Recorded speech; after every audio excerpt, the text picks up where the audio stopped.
సాంస్కృతిక శాఖ సినివారానికి స్వాగతం. సో ఈరోజు సినివారంలో భాగంగా ప్రజాకవి కాళోజీ దర్శక నిర్మాత ప్రభాకర్ జైని గారితో గద్దర వారి గ్రహీతకుడు ప్రభాకర్ జైని గారితో ముఖాముఖి వచ్చిన అందరికీ కూడా స్వాగతం సుస్వాగతం. ముందుగా స్టేజ్ పైకి డాక్టర్ మామిడి హరికృష్ణ గారు, director department of language and culture గారిని ప్లీజ్ స్టేజ్ పైకి రావాల్సిందిగా కోరుతున్నాం. వారితో పాటు ప్రభాకర్ జైని గారు కూడా స్టేజ్ పైకి రావాల్సిందిగా కోరుతున్నాం. అందరూ ఒకసారి మీ కర్దాల దూరంతో సార్ని వెల్కమ్ చెప్తాం.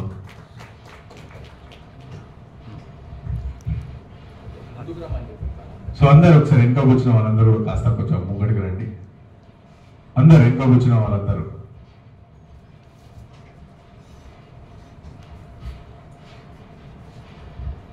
సార్ మీరు కూడా ఇక్కడ సైడ్ అందరూ. ఇక ఈ ముఖాముఖి కార్యక్రమంలో ఫస్ట్ సార్ మామిడి హరికృష్ణ సార్ మాట్లాడతారు అండ్ దాని తర్వాత ప్రభాకర్ జైని గారు మాట్లాడతారు. కంప్లీట్గా వాళ్ళ లైఫ్ అంటే ఎట్లా స్టార్ట్ అయింది, ఎక్కడి నుంచి ఇప్పుడు గద్దర్ అవార్డు విన్నింగ్ వరకు ఎట్లా వచ్చింది, కంప్లీట్ వాళ్ళ జీవితం గురించి మొత్తం కంప్లీట్ కూడా మనసు వ్యక్తి ఈ స్టేజ్ పైన ఈరోజు మనతో పాటు మాట్లాడతారు. దాని తర్వాత మనతో ఆడియన్స్తో డైరెక్ట్ ముఖాముఖి ఉంటుంది అనమాట. మీకు ఏదైనా సరే సందేహాలు అవి ఉంటే సార్ని డైరెక్ట్ అడగవచ్చు. సార్తో డైరెక్ట్ ఇంటరాక్షన్ సెషన్ ఉంటుంది అనమాట ఈరోజు. ఫస్ట్గా డాక్టర్ మామిడి హరికృష్ణ సార్ని మాట్లాడుతుంది కోరుతున్నాం. అందరికీ నమస్కారం. తెలంగాణ ప్రభుత్వం భాషా సాంస్కృతిక శాఖ ప్రతి శనివారం అనే పేరుతో ఈ రవీంద్ర భారతి వేదికలో పైడి జయరాజ్ ప్రివ్యూ థియేటర్లో చక్కగా సినిమా రంగానికి సంబంధించిన కార్యక్రమాలు నిర్వహిస్తూ వస్తుంది. ఆ క్రమంలోనే శనివారం అంటే మనకున్న కాన్సెప్ట్ ఏంటంటే మిగతా వారందరికీ ఇది శనివారం, కానీ సినీ ప్రేమికులైన మనకు మాత్రం ఇది శనివారం. ఇదొకటి. రెండవది ఏంటంటే తెలంగాణ నుంచి చాలామంది యువ కళాకారులు ఉన్నారు, రచయితలు, దర్శకులు, సాంకేతిక నిపుణులు, సినిమా రంగంలో ప్రతిభ నిరూపించుకుందామని ప్రయత్నం చేస్తున్న వాళ్ళు ఎంతోమంది ఉన్నారు. షార్ట్ ఫిల్మ్ తీస్తున్నారు. ఆ షార్ట్ ఫిల్మ్స్ని తీసుకోవడం, ప్రదర్శించడానికి ఒక వేదిక కావాలి. అలాంటి వేదిక ఈ పైడి జయరాజ్ ప్రివ్యూ థియేటర్. భారతదేశం మొత్తం మీద షార్ట్ ఫిల్మ్ స్క్రీనింగ్ని ప్రభుత్వ పరంగా నిర్వహిస్తున్న ఒకే ఒక్క వేదిక, ఒకే ఒక్క ఆడిటోరియం పైడి జయరాజ్ ప్రివ్యూ థియేటర్. ఈ నేపథ్యంలోనే ప్రతి శనివారంలో ఒక శనివారాన్ని మాత్రం మనం ఏం చేస్తున్నాం అంటే సినిమా రంగానికి సంబంధించిన ప్రముఖులు ఎవరైతే ఉన్నారో వివిధ రంగాలలో వివిధ విభాగాల్లో సమున్నత స్థానాన్ని సాధించి ఒక మార్గదర్శకత్వం చేయగలిగినటువంటి నిపుణులు ఎవరైతే ఉన్నారో వారితోని మనం టాక్ ఎట్ శనివారం అనే కార్యక్రమం నిర్వహిస్తున్నాం. శనివారంలో ఈ శనివారంలో టాక్ మన ముందు టాక్ని ఇవ్వడానికి ఇక్కడికి విచ్చేశారు ప్రముఖ రచయిత, కవి, నిర్మాత, దర్శకుడు, ఒక మంచి మానవత్వపు స్ఫూర్తి కలిగిన మనిషి శ్రీ ప్రభాకర్ జైని గారు. ప్రభాకర్ జైని గారికి ఒక్కసారి మనందరి కరతాళం ఉంటే వారికి స్వాగతం పలుకుదాం. అలాగే ప్రభాకర్ జైని గారి జీవన ప్రస్థానమే ఒక అత్యంత అద్భుతమైన, స్ఫూర్తివంతమైన గమనంగా నాకు అర్థమైన ప్రభాకర్ జైని గారు. అంటే మనకు ఒకటే అనుకున్నాం ఇక్కడ మేము తెలంగాణకు సంబంధించి అనుకున్న ఒకటి ఏంటంటే తెలంగాణలో మట్టిని ముట్టుకుంటే కథ వస్తుంది, మనిషిని ముట్టుకుంటే సినిమా అవుతుంది. అట్లా ప్రతి మనిషిలో సినిమా కథకు కావాల్సినంత ఎలిమెంట్స్ అన్నీ, ఆ రూట్స్ అన్నీ, దానికి కావాల్సిన కథావస్తువు అంతా కూడా ప్రతి మనిషి జీవితంలో ఉంటుందనేది ఒక ప్రగాఢమైన నమ్మకం. ఎందుకంటే ఎక్కడైతే ఘర్షణ ఉంటుందో, ఎక్కడైతే వేదన ఉంటుందో, ఎక్కడైతే కన్నీళ్ళు ఉంటాయో, ఎక్కడైతే దుఃఖం ఉంటుందో అక్కడ కథలు ఉంటాయి. ఆ కథలు చెప్పడానికి మనుషులు ఉంటారు. ఆ మనుషుల జీవితాలని మనం తెరకెక్కించడానికి కావాల్సినంత నేపథ్యం అంతా ఉంటుందనేది నా ప్రగాఢ నమ్మకం. తెలంగాణ అంటేనే పోరాటాల గడ్డ, త్యాగాల గడ్డ, అన్నిటిని మించి దుఃఖాలు అలాగే విజయాలు రెండింటిని పెనవేసుకున్న పిడికిలి, ఎలుగెత్తిన పిడికిలి తెలంగాణ, ఎలుగెత్తిన గొంతు తెలంగాణ, ఒక ధిక్కార స్వరం తెలంగాణ. అలాంటి నేపథ్యంలో తెలంగాణ నుంచి వచ్చిన అతి తక్కువ మంది దర్శక శిఖామణులలో మన కాలపు దర్శక శిఖామణి చక్కని సృజనాత్మకత, అంతకు మించిన మానవీయత, దానితో పాటు ఒక సామాజిక బాధ్యత, ఈ మూడింటి మేళవింపు ప్రభాకర్ జైని గారు. ఈరోజు ప్రభాకర్ జైని గారు మన మధ్య ఉన్నారు. వారు మొదట ఒక రచయితగా ప్రస్థానం ప్రారంభించారు. అంటే ఉద్యోగిగా ఒకవైపు ప్రభుత్వోద్యోగం చేశారు, ప్రభుత్వోద్యోగంలో అత్యున్నత స్థానాలను అధిరోహించారు. కమర్షియల్ ట్యాక్స్ డిపార్ట్మెంట్లో తనదైన ముద్ర వేశారు. వారు పరిచయం చేసిన విధానాలు ఇప్పటికీ ప్రభుత్వాలన్నీ ఆ శాఖలో కూడా అమలు చేస్తూ వస్తున్నటువంటి ఒక వినూత్నమైన పంథ ప్రభాకర్ జైని గారిది. అంటే వారు ఎక్కడికి వెళ్తే అక్కడ తనదైన ముద్ర వేయడానికి ప్రయత్నం చేస్తారు తప్ప, అంటే వ్యవస్థని కొనసాగిస్తూనే వ్యవస్థలో తనదైన ముద్ర, తనదైన చేర్పు, తనదైన కూర్పు ఇవ్వగలిగిన సృజనశీలి ప్రభాకర్ జైని గారు. సో అదొక వైపు. మరి తర్వాత ఏంటంటే ఒక నవల రచయితగా, సీరియల్ రచయితగా ఒక వెల్లువని తీసుకొచ్చారు, ఒక తనదైన ప్రత్యేకతను తీసుకొచ్చారు ప్రభాకర్ జైని గారు. ఎలా అంటే నాకు తెలిసి Chor Bazaar share market 1990 new reforms వస్తున్న సందర్భంలో షేర్ మార్కెట్ అనే వ్యవస్థ మొత్తం భారతదేశాన్ని అంతా శాసిస్తున్న కొత్త తరం ఆ వెల్లువని సామాన్య పాఠకులకు సైతం అర్థమయ్యేలాగా ఆంధ్రజ్యోతి వీక్లీలో చోర్ బజార్ అనే పేరుతో ఒక సీరియల్గా అద్భుతంగా రాశారు. అంటే అసలు అప్పటి వరకు కూడా షేర్ మార్కెట్, ఎన్సిఈ అంటే నేషనల్ స్టాక్ ఎక్స్చేంజ్, ఆ సెన్సెక్స్, ఆ బుల్స్, బేర్స్, ఇవన్నీ కూడా పెద్ద తెలియని పెద్ద అవి. కానీ ప్రతి పత్రికలో మాత్రం ఆ షేర్ మార్కెట్కి సంబంధించిన డీటెయిల్స్ అన్ని ఉండేవి, బిజినెస్ అని ఉండేవి. కానీ దాని గురించి పెద్దగా తెలిసేది కాదు. కానీ దానిలోని ఆ రహస్యాన్ని, ఆ మర్మాన్ని, ఆ మార్మికతని మొత్తాన్ని కూడా సామాన్య ప్రజలకు సైతం అర్థమయ్యేలాగా, దాని వెనుక ఉండే రాజకీయాలు, దాని వెనుక ఉండే ఆ కుట్రలు, కుతంత్రాలు, అలాగే దాంట్లో జరుగుతున్న పరిణామాలన్నింటినీ అత్యంత అద్భుతంగా రాశారు. ఆ తర్వాత చాలా సీరియల్స్ రాశారు. అలాగే స్వాతి పత్రికలో కూడా చాలా సీరియల్స్ రాశారు. ముఖ్యంగా సినిమా బేస్డ్గా, సినిమా బ్యాక్ డ్రాప్తో ఉండే నవల్స్ని, సీరియల్స్ని కూడా చాలా అద్భుతంగా రాశారు. సినిమా పైన తెలుగు సాహిత్య చరిత్రలో అద్భుతంగా వచ్చిన నవల పాగుడు రాళ్ళు అయితే, ఆ పాగుడు రాళ్ళు తర్వాత మళ్ళీ అంతగా ప్రశంసలు పొందింది, నంది అవార్డు పొందింది సినీవాలి అనే ఒక నవల. అది కూడా సినిమా బ్యాక్ డ్రాప్తో నడిచే అద్భుతమైన నవల. అంటే సృజనాత్మకతకి, సామాజిక బాధ్యతకి, మానవీయతకి, ఈ మూడింటికి మేళవింపు ప్రభాకర్ జైని గారు. సో అలా రచయితగా తనదైన ముద్ర వేశారు. అలాగే ఆ తర్వాత సినిమా వైపు వచ్చారు. ఆ సినిమా తీయాలంటే తన క్యాన్వాస్ సరిపోవట్లేదు. ఈ అక్షరాలకే తను ఒదగడం, దాని ఆ పరిమితం అవ్వడం అనేది కావట్లేదు. ఎందుకంటే సృజనశీలి గనక ఎప్పటికప్పుడు నిరంతర సాధన చేస్తుంటాడు గనక, నిరంతర ఆకాంక్షతో, నిరంతర కాంక్షతో ఉంటాడు గనక ఆ క్యాన్వాస్ సరిపోని ఫీలింగ్ వచ్చి సినిమా వైపు వెళ్దామని సినిమా వైపు వచ్చాడు. చక్కని సినిమాలు తీశారు. అన్ని కూడా చాలా సామాజిక బాధ్యతతో కూడిన సినిమాలు. వాటిలో నేను చాలా గొప్పగా చెప్పుకునే సినిమాలు కొన్ని ఉన్నాయి. వాటిల్లో ఫస్ట్ ఏంటంటే అంపశయ్య నవలని క్యాంపస్ అనే పేరుతో సినిమాగా అడాప్ట్ చేసిన విధానం కానీ, సినిమాగా తీసిన విధానం కానీ మనందరికీ తెలుసు. తెలుగు సాహిత్య చరిత్రలో, తెలుగు నవలా చరిత్రలోనే చైతన్య సర్వంతి అనే ప్రక్రియలో రాయబడ్డ నవల అంపశయ్య. ఆ అంపశయ్య నవలను రాసింది నవీన్ గారు. సో ఆ నవలని చాలా డేరింగ్, అసలు ఆ నవలని సినిమాకి అడాప్టేషన్ చేయడం అనేది ఒక అద్భుతం. చాలా నిజంగా చెప్పాలంటే ఒక లెసన్ ప్లాన్ లాగా ఆ సినిమాని, అడాప్టేషన్ని తీసుకొని మనం గమనించాల్సిన అవసరం ఉంది. నేను చాలా వేదికల మీద కూడా అంపశయ్య నవలని, సినిమాటిక్ అడాప్టేషన్ని రెండింటినీ కంపారిటివ్ స్టడీ చేయాలని చెప్పాను. ఇక్కడ ఇదే వేదిక మీద చాలాసార్లు కూడా ప్రస్తావించి చెప్పాము సార్. దాన్ని అంటే వాళ్ళకి ఒక లెర్నింగ్ లెసన్ లాగా ఉంటుంది. సో ఆ సినిమా, ఆ తర్వాత ఆ సినిమాకి దర్శక నిర్మాత మాత్రమే కాక ఆ సినిమాలో ఒక పాత్రను పోషించాడు. అలాగే ఆ సినిమాకి నిర్మాత అయిన విజయలక్ష్మి జైని గారు కూడా దాంట్లో ఒక పాత్రని పోసారు. ఇద్దరు కూడా దంపతుల పాత్రని పోసారు, భార్యాభర్తల పాత్రను పోషించి దానికి ఒక జవజీవాలను తీసుకొచ్చారు. ఆ తర్వాత ఒక కంకణం కట్టుకున్నారు ఆయన. ఏ నేల మీద నుంచి వచ్చి ఏ తెలంగాణ తత్వాన్ని తన జీవన తాత్వికతగా మలుచుకున్నారో అలాంటి ప్రజాకవి కాళోజీ జీవిత చరిత్రని సినిమీకరించాలి, సినిమాలోకి తీసుకురావాలి, ఒక బయోపిక్ని తీసుకురావాలని నిరంతరం తప్పించి ఎన్నెన్నో వ్యయ ప్రయాసాలకు వచ్చి, ఎన్నెన్నో కష్ట నష్టాలకు వచ్చి, కేవలం అకుంఠిత దీక్షతోని, పట్టుదలతోని నా నేలకు నేను ఇస్తున్న ఒక నీరాజనం అని భావించి తన సొంత ఖర్చులు అన్ని పెట్టుకొని ఆ ప్రజాకవి కాళోజీ సినిమాని నిర్మించారు, దర్శకత్వం వహించారు, తీశారు, రిలీజ్ చేశారు. సో ఆ సినిమా ఇటీవలే గద్దర్ ఫిల్మ్ అవార్డ్స్లో మంచి ప్రశంసలతో కూడిన అవార్డును కూడా సొంతం చేసుకొని ఇప్పుడు ఇవి ఆ ప్రజాకవి కాళోజీ యాత్రలో ఉన్న సందర్భంగా ఈరోజు మా ఆహ్వానాన్ని మన్నించి ఇక్కడికి విచ్చేసిన ప్రభాకర్ జైని గారికి ఒక్కసారి మనందరి కర్తాల మధ్య వారికి స్వాగతం తెలియజేస్తూ, ప్రభాకర్ జైని గారు మంచి కవిగా తను లేటర్ టైమ్స్లో నిజంగా ఏంటంటే మొదట రచయితగా, నవల రచయితగా ఉండి ఆ తర్వాత కవిత్వం ఎందుకు రాయకూడదు, సంక్షిప్తంగా నేను భావాలను ఎందుకు చెప్పకూడదు అని అనుకుని కవిగా కూడా చాలా కవితా సంకలనాలు వేశారు.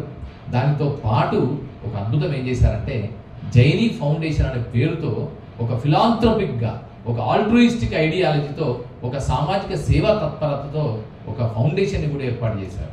సో ఇలా బహుముఖీనంగా చేస్తున్న ప్రతి పనిలో వెనక కూడా దాన్ని నడిపిస్తున్నది ఒకే ఒక అంతఃసూత్రం.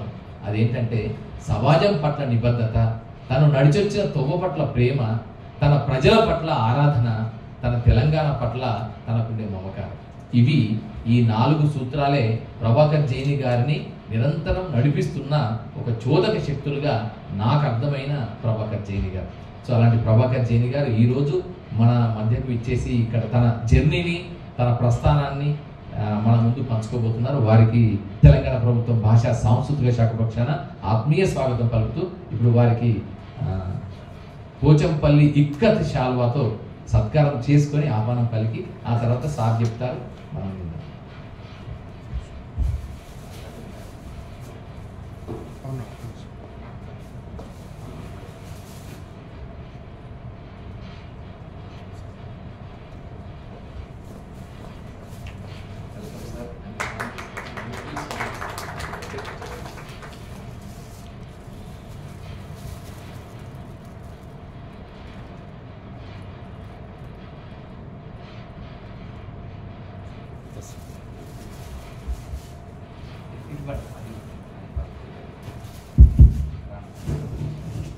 Thank you sir.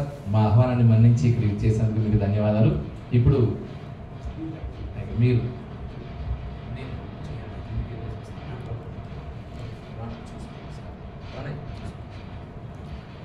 కూర్చొని చెప్పండి. ధన్యవాదాలు హరికృష్ణ గారు. మామిడి హరికృష్ణ గారికి నేనంటే ఒక అపారమైన అభిమానం. అంటే దాదాపుగా 94 అంటే అప్పటికి ఆయన సర్వీస్లో చేరారో లేదో కానీ అప్పుడే చోర్ బజార్ అనే నవల ఆంధ్రజ్యోతిలో 56 వారాలు ప్రచురితమైందనమాట. అది ఫస్ట్ షేర్ మార్కెట్ మీద హర్షద్ మెహతా కుంభకోణం జరిగిన సమయం అన్నమాట. ఆ సమయం లోపల వచ్చిన నవల కాబట్టి చాలా పాపులర్ అయింది. చాలామంది దాని గురించి, మాకు వరంగల్లో ఉండేది నాకు వారానికి ఒక 50 ఉత్తరాలు అట్లా వచ్చేదన్నమాట. ఏంటి చోర్ బజార్ అంటే ఏంటి, అందులో primary market, secondary market, bulls and bears అంటే అప్పుడప్పుడే ఆ సబ్జెక్టు సమాజంలో ప్రజలకు అర్థమవుతుంది అనమాట. దాంట్లో విపరీతంగా డబ్బులు వస్తున్నాయి అంటున్నారు. ఈ లోపల హర్షద్ మెహతా కుంభకోణం వచ్చి చాలామంది దివాలా తీసి ఆత్మహత్యలు చేసుకునే సంఘటనలు కూడా ఉన్నాయన్నమాట. అప్పటి నుంచి హరికృష్ణ గారు నాకు అభిమాని అనమాట. అంటే నా గురించి చాలా వరకు ఆయన చెప్పేశారు హరికృష్ణ గారు. ఒక చాలా మామూలు మధ్యతరగతి కుటుంబం అంటే ఇంకా తక్కువనే, అంతకంటే తక్కువ దిగువ మధ్యతరగతి కుటుంబంలో మేము మా జీవితాన్ని ప్రారంభించాను. నేను డిఎస్సి ఫైనల్ ఇయర్లో ఉండగానే మా నాన్నగారు చనిపోయారు. ఆ కుటుంబం, మా మదర్, ముగ్గురు, ఒక చెల్లి, 2 తమ్ముళ్ళు. ఈ కుటుంబ భారాన్ని మోయడానికి నేను మున్సిపల్ ఆఫీస్లో ఎల్ఐసిగా చేరాను, కంపాషనేట్ గ్రౌండ్స్లో.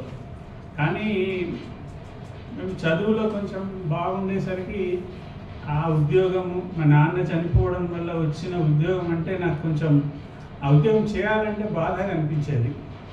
తర్వాత అక్కడ చాలా రకరకాల ఇబ్బందులు కూడా ఎదుర్కొన్నాను నేను. ఎట్లయినా సరే ఆ మున్సిపాలిటీ జాడ్యాన్ని వదిలించుకోవాలని చెప్పి తర్వాత నేను షార్ట్ హ్యాండ్ ఎగ్జామ్ రాశాను. ఒక 3 నెలల్లో షార్ట్ హ్యాండ్ స్టెనోగ్రఫీ ఉద్యోగం ఉందని తెలిస్తే దాన్ని చేజిక్కించుకోవడానికని చేరాను. కానీ అది ఆ 3 నెలల్లో షార్ట్ హ్యాండ్ కంప్లీట్ చేయడం కష్టం అని చెప్పి చాలామంది డిస్కరేజ్ చేశారు. అయినా సరే నేను 3 నెలల్లో అంటే లిటరల్గా ఒక 20 అవర్స్ ప్రాక్టీస్ చేసేదన్నమాట.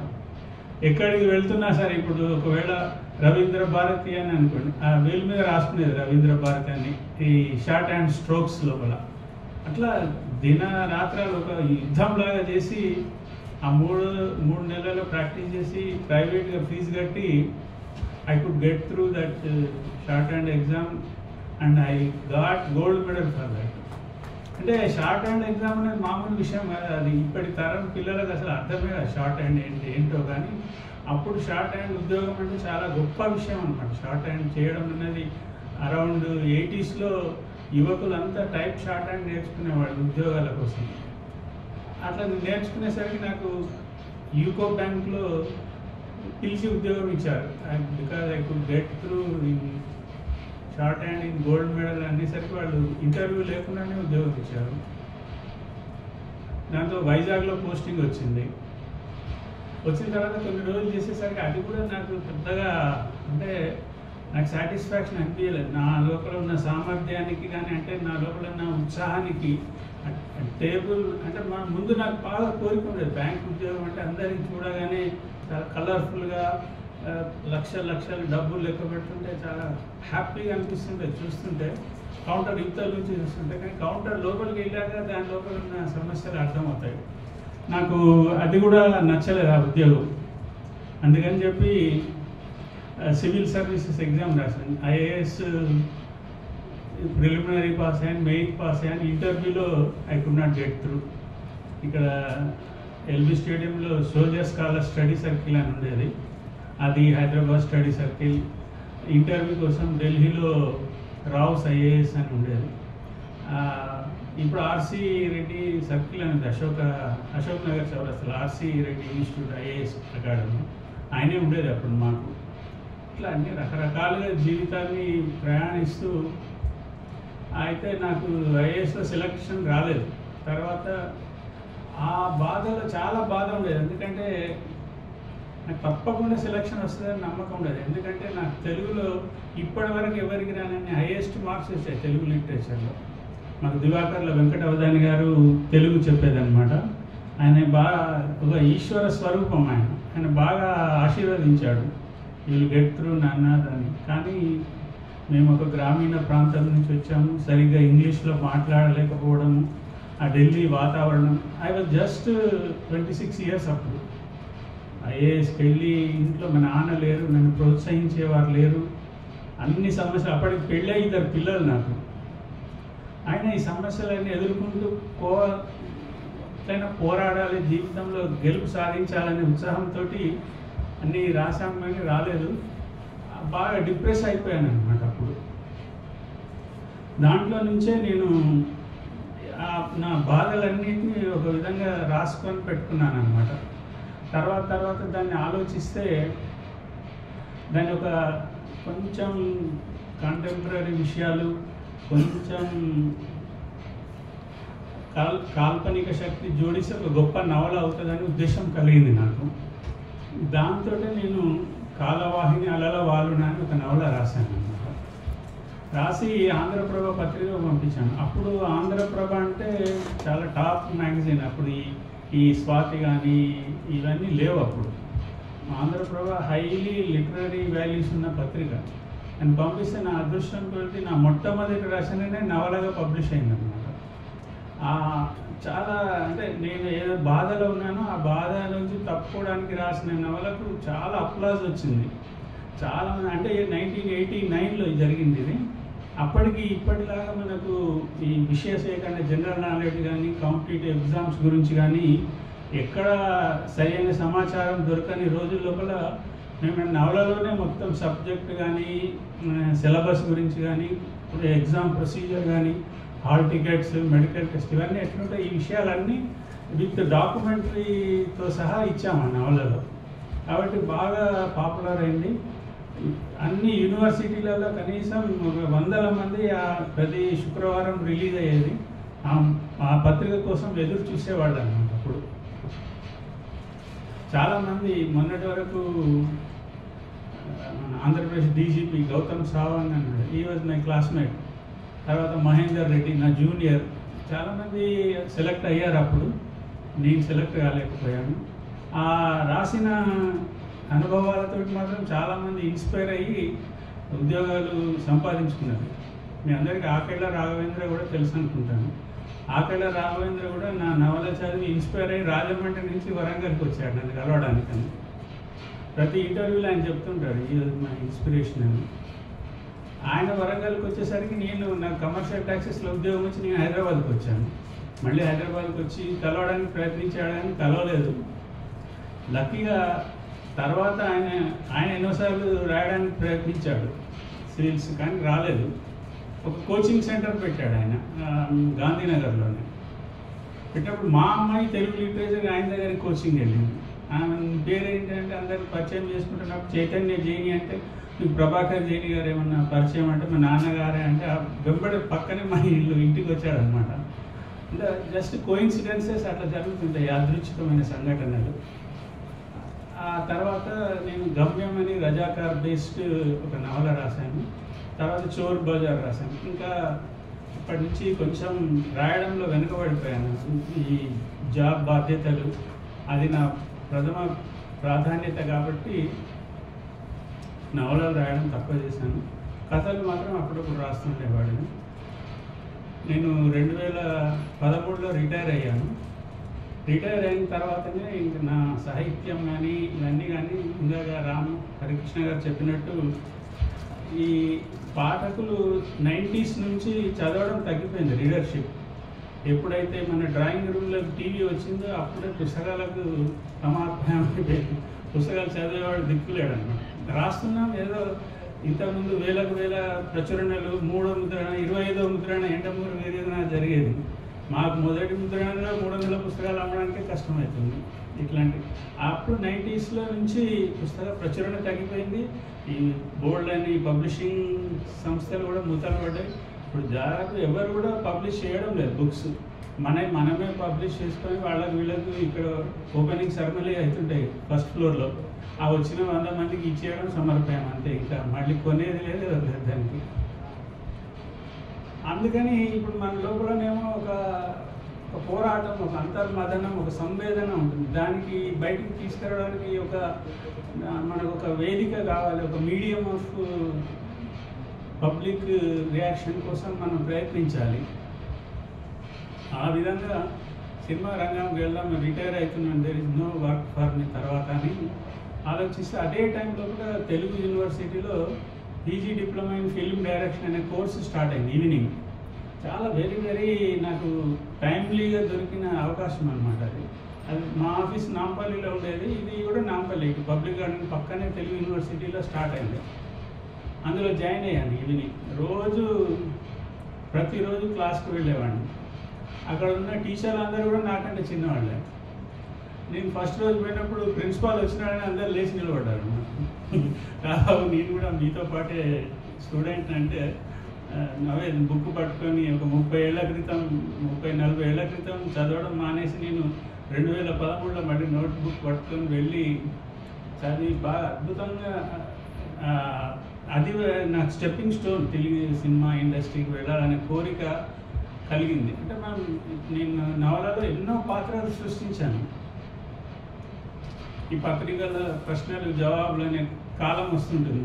అందులో ఈ పాత్ర, ఈ ఇందాక చెప్పినట్టు చోర్ బజార్లో 2 పాత్రలు ఉంటాయి, ఆకాష్ అర్జున్ అని చెప్పి. సార్ అందులో చిరంజీవి ఒకటి, సుమన్ ఒకటి పెట్టి తీయాలి సార్ మీరు సినిమా అనేవాళ్ళు. మనము ఈ సినిమా అంటే ఏంటో కూడా తెలియదు మనకు, ఎట్లా తీస్తారు చూడడం వరకే, ఎంజాయ్ చేయడం వరకే. కానీ ఇప్పటికి కూడా చాలామందికి అదే, మనం సినిమాని ఎంజాయ్ చేయగలం కానీ సినిమాని ఏ విధంగా తెలియాలి అనేది ఒక టెక్నిక్ ఉంది. ఆ టెక్నిక్ అనేది నేను తెలుగు యూనివర్సిటీలో నేర్చుకున్నాను. చాలా గొప్ప కోర్సులో నా జీవితంలో పాల్గొన్న కోర్స్ అది. చాలామంది ఫిల్మ్ ఇండస్ట్రీ నుంచి చాలామంది వచ్చారు. మన పర్చూరి గోపాలకృష్ణ గారు, ఎంబి రఘు అని కళ్ళు డైరెక్టర్ అనమాట, కళ్ళు సినిమా తీసినాడు ఒకటి. సితారా సినిమాకి ఆయనే కెమెరామెన్ అనమాట. First time in the history round cable వేసి చేశారు ఆ సినిమాకి షూటింగ్. ఆయన ఎంత గొప్ప వ్యక్తి అంటే కారు బ్యానెట్కు తను కట్టుకొని ముందు వెళ్ళేది అన్ని సీన్లను షూట్ చేసేవాడు అనమాట. అతను కేఎల్ ప్రసాద్ అని వీళ్ళంతా గొప్ప వాళ్ళు, ఎన్ శంకర్ గారు కానీ, ఆర్ట్ డైరెక్టర్స్, కెమెరామెన్లు, మేకప్ మ్యాన్లు, ఎడిటర్స్ వీళ్ళంతా వచ్చి మాకు ఒక అవగాహన కల్పించారు సినిమా రంగం మీద ఎట్లా ఉంటుంది సినిమా అని చెప్పాను. సరే ఒక ధైర్యం కలిగింది, మనం కూడా తీయొచ్చు అన్న ధైర్యం వాళ్ళు నాకు ఆగించాము. అందులో ముఖ్యంగా కిరణ్ కుమార్ గారు అని ఉన్నారు, చాలా బాగా అద్భుతంగా ఆయన ఎంకరేజ్ చేశారు. ఇప్పుడు ఆయన అన్నపూర్ణ స్టూడియోలో ఫ్యాకల్టీగా ఉన్నారు, అన్నపూర్ణ ఫిలిం స్కూల్ ఉంది కదా, అందులో ఫ్యాకల్టీగా ఉన్నారు. ఆ విధంగా నేను ఫస్ట్ సినిమా అమ్మ నీకు వందనం అని ఒక సినిమా తీశాను. దాంట్లో సరోగసీ బేస్డ్ అనమాట. డ్యూరింగ్ 2013లో Hyderabad was the surrogacy capital of the world. ప్రపంచం నుంచి వచ్చిన వాళ్ళంతా ఇక్కడ సరోగసీ చేయించుకున్నారు. ఒక్కొక్క ఈ మన హైదరాబాద్ సిటీ దాటగానే ఒక్కొక్క పెద్ద హాస్టల్స్ వేసి ఒక 10,000 మంది 20,000 మంది అమ్మాయిలు ఉండేదన్నమాట. సరోగసీ జరుగుతుండేది, అంటే కృత్రిమ గర్భధారణ. మీరు ఈ మధ్యన లేటెస్ట్గా సృష్టి బేబీ సెంటర్ అని ఒక సమస్య వింటున్నారు కదా, అది అప్పుడే బాగా జరిగింది. అంటే అప్పుడు లీగల్గా అది పర్మిసబుల్ అనమాట. కానీ దానికి సామాజికంగా వచ్చే సమస్యలు, దానివల్ల జరిగే పరిణామాలు, సమాజంలో దాని యొక్క రియాక్షన్ ఏ విధంగా ఉంటుందన్న ఆ ఆలోచనలతోటి అమ్మా నీకు వందనం సినిమా తీశాను. అద్భుతంగా వచ్చింది. అది కూడా నా మొదటి సినిమా, నాకు బాగా నచ్చిన సినిమా. దాంట్లో చిత్ర గారు, ఉషా గారు పాటలు పాడారు, 2 పాటలు. ఇప్పుడు ఏ రోజు ఎప్పుడు మాతృ దినోత్సవం అయినా మహిళా దినోత్సవం అయినా నా 2 సినిమాల పాటలే వేస్తుంటారు నాకు చెప్పకుండా. తర్వాత నెక్స్ట్ ప్రణయ వీధుల్లో పోరాడే ప్రిన్స్ అనే ఒక సినిమా తీశాను. అంటే ఏంటంటే ఆ దేవాదుల ప్రాజెక్ట్ అని మీ అందరికి ఐడియా ఉంటుంది, వరంగల్లో ములుగు డిస్టిక్లో ఉంది. ఆ దేవాదుల ప్రాజెక్టు కోసమని రామప్ప గుడిని అక్కడి నుంచి షిఫ్ట్ చేయాలని ఒక పెద్ద ప్లాన్ ఉండేదన్నమాట. షిఫ్ట్ చేయడం అని దాని ప్రహరీ కూడా కొట్టేసి ఆ కాలువలు కట్టాలనే ఉద్దేశంతో అప్పుడు బాగా గొడవ జరిగింది. వరంగల్లో ఉన్న ఇంటాక్ట్ వాళ్ళు దానికి వ్యతిరేకంగా గొప్ప పోరాటం చేసినారు. బికాజ్ నేను వరంగల్ వాడిని కాబట్టి వరంగల్లో వచ్చిన ఒక సమస్యను తీసుకొని దానికి ఒక ఆ సినిమా ఫిక్టిషియస్ స్టోరీ ఎంచుకొని దాన్ని ఆ సమస్యను హైలైట్ చేసాను. దాంట్లో డాక్టర్ కేవి రమణాచారి గారు 2 ద్విపాత్రాభినయం చేశారు. ఒకటి కాకతీయ రాజుగా, ఒక డిస్ట్రిక్ట్ కలెక్టర్గా. ఆయన మాకు 1975లో వరంగల్లో ఆర్ట్స్ కాలేజీలో కెమిస్ట్రీ లెక్చరర్గా ఉండేది. మాకు కెమిస్ట్రీ పాఠాలు చెప్పి తర్వాత ఆర్డీఓగా సెలెక్ట్ అయ్యి వెళ్ళిపోయారు. నెక్స్ట్ తీసిన సినిమా అంపశయ క్యాంపస్ అంపశయ అని పేరు మార్చి తీసాం. ప్లీజ్ అయ్యి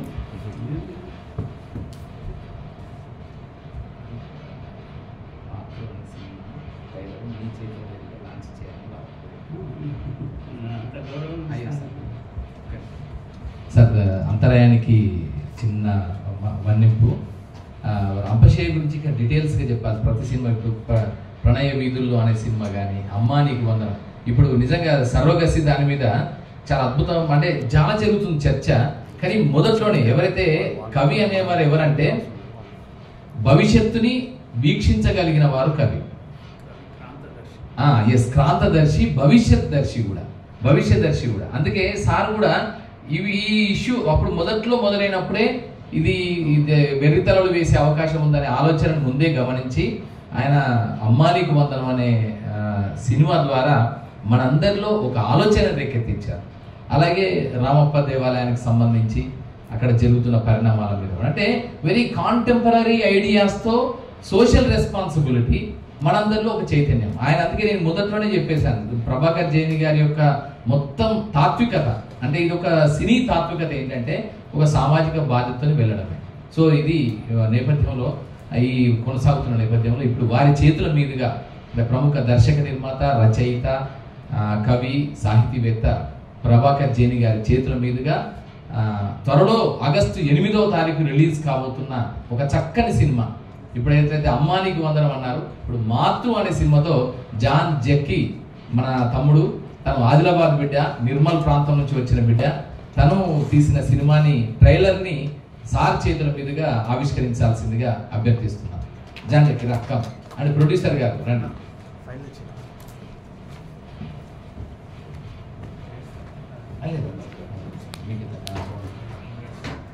మీరే దాన్ని క్లిక్ చేయండి.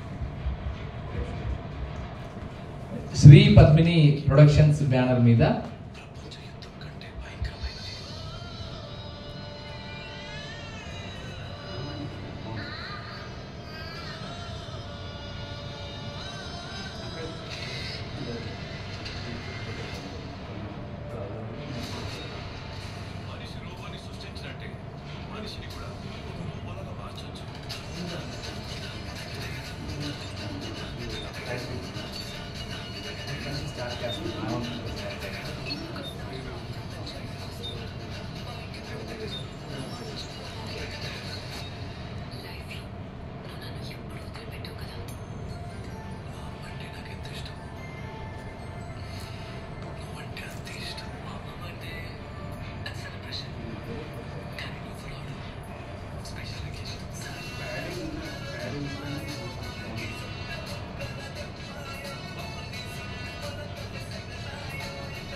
మన దగ్గర నుంచే చెప్పి తమ్ముడికి మన దగ్గర కావాలి.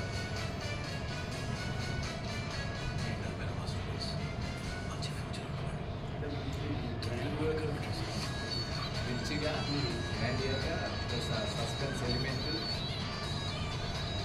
సైంటిఫిక్ బేస్ మొత్తం కమర్షియల్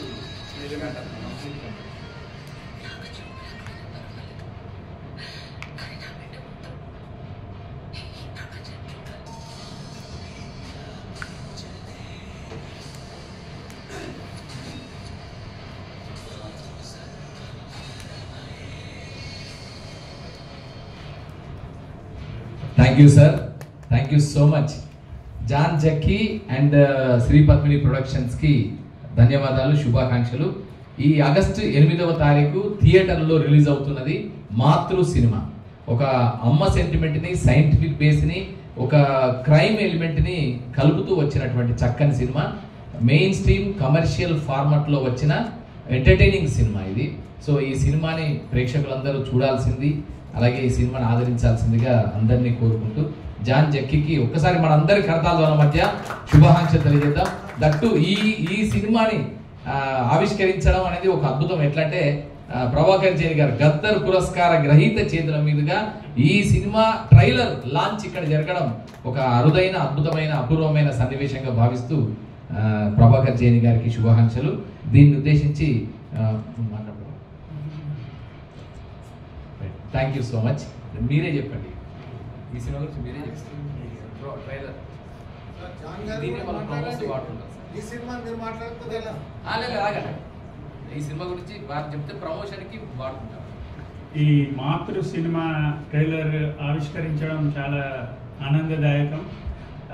అమ్మ సెంటిమెంట్ అనేది ఎప్పుడైనా గొప్ప ప్రేక్షకుల హృదయాల్లో ఒక గొప్ప సెంటిమెంట్ని కలిగజేస్తుంది. ఒక హృదయం ద్రవింపజేసేటువంటి భావనలు కలుగుతాయి. అటువంటి మాతృ దేవత యొక్క భావనతో తీసి దానికి గొప్ప స్టార్ కాస్ట్ ఉంది. నేను చూశాను, అందులో ఆమని గారు ఉన్నారు, శ్రీరామ్ గారు, కాళే గారు ఉన్నారు. అంటే ఒక ప్యాడింగ్ ఆర్టిస్టులు చాలామంది ఉన్నారు. అందులో అద్భుతమైన మన బ్లాక్స్ ఉన్నాయి, గొప్ప గొప్ప సీన్లు ఉన్నాయి. అంటే ఒక హై క్లాస్, హై రేంజ్, మా పాంపస్, ఆ విధంగా గొప్ప సినిమాకు ఉండాల్సిన లక్షణాలన్నీ ఇందులో ఈ ట్రైలర్లో అయితే నాకు కనిపిస్తున్నాయి. ప్రేక్షకులందరూ దీన్ని చూసి ఆనందించి జాన్ జక్కీ గారిని, ప్రొడ్యూసర్ గారిని, ఎడిటర్ గారిని ఆశీర్వదించి ముందుకు వెళ్ళే విధంగా ప్రోత్సహిస్తారని నేను తెలుపుకుంటున్నాను. ధన్యవాదాలు. First of all thank you అన్న. మీ చేతుల మీదుగా మాతృ రిలీజ్ అవ్వడం నాకు కూడా చాలా ఆనందం. సో అది రవీంద్ర భారతిలో అన్న క్రూ ఇక్కడ వచ్చి మళ్ళీ ట్రైలరు లాంచ్ అవ్వడం అన్నది నేను చాలా హ్యాపీగా ఫీల్ అవుతున్నాను. మాతృ మూవీ ఆగస్ట్ 8న రిలీజ్ అవుతుంది. మీ అందరికీ నా రిక్వెస్ట్ అండ్ మీ నుంచి నేను ఒక హార్ట్ఫుల్గా మిమ్మల్ని అడుగుతున్నా ఏంటంటే థియేటర్కి రండి, సినిమా చూడండి. సినిమా చాలా బాగుంటుంది, ఎంజాయ్ చేస్తారు. నచ్చితే ఇంకా నలుగురు చెప్పండి. అన్న ఒక్కసారి బాగుందంటే ఆ జడ్జిమెంట్ చాలా వరకు అది సక్సెస్ఫుల్ అయింది. సో మేము ఎంతో కష్టపడి రేయింబగులు నిద్రపోకుండా అనేక మానసికంగా అనేక సమస్యలు ఎదుర్కొని సినిమాని ఒక స్టేజ్ వరకు రిలీజ్ వరకు తీసుకొచ్చినాము. అది మీ చేతిలో పెడుతున్న మీరు దేవుళ్ళు, మీ అన్నదమ్ములు, మా అక్క చెల్లెలు అందరూ అనుకొని మా సినిమాని ఎంకరేజ్ చేయండి. సినిమా బాగుంటే ప్రొడ్యూసర్ గారు కూడా బాగుంటారు, నాకు మంచి ఫ్యూచర్ ఉంటుంది. Thank you. మీ అందరి సపోర్టు బ్లెస్సింగ్ కావాలి. Thank you. Thank you so much and all the best John Jackie and producer గారికి, మాతృ సినిమా టీం మొత్తానికి. ఫోటోగ్రఫీ కూడా చాలా అద్భుతంగా ఉంది. నిజంగా చెప్పాలంటే ఈసారి చెప్పినట్టు ఆ బ్లాక్స్ కానీ పెట్టుకున్న ఫ్రేమ్స్ కానీ చాలా చాలా బాగున్నాయి. బ్యాక్గ్రౌండ్ మ్యూజిక్ కానీ అలాగే మ్యూజిక్ కంపోజిషన్ కానీ, కొత్త హీరో హీరోయిన్ ఒక మంచి లవ్ స్టోరీ కూడా ప్యారలల్గా నడుస్తుంటుంది. సో అమ్మ ప్రేమ అలాగే ఒక మంచి యువతి యువకుల ప్రేమ, ఈ రెండింటి మధ్య జరుగుతున్న ఒక సంఘర్షణ, దానికి ఒక క్రైమ్ ఎలిమెంట్, దాన్ని ఎలా పరిష్కరించారు అనేది ఈ కథతో వచ్చిన సినిమా. సో ఈ సినిమాని మీరు అందరూ చూడాల్సిందిగా కోరుతూ అందరికీ నమస్కారం. ఇప్పుడు యథావిధిగా సారథి అంటే ప్రభాకర్ జైని గారి టాక్ కంటిన్యూ అవుతుంది. వారి చేతుల మీదుగా ఈ సినిమా రిలీజ్ అవ్వడం అంటే ట్రైలర్ రిలీజ్ అవ్వడం అనేది చాలా సంతోషంగా భావిస్తూ వారికి ధన్యవాదాలు. నెక్స్ట్ నెక్స్ట్ 2025 సినిమాకి అవార్డులలో జాన్ జక్కీ గారికి, నిర్మాత గారికి గద్దర్ అవార్డు రావాలని కోరుకుంటున్నాను.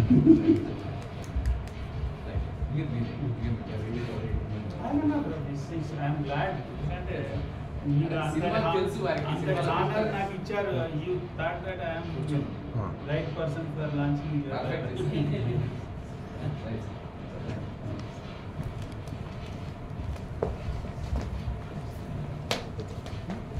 కూర్చోండి.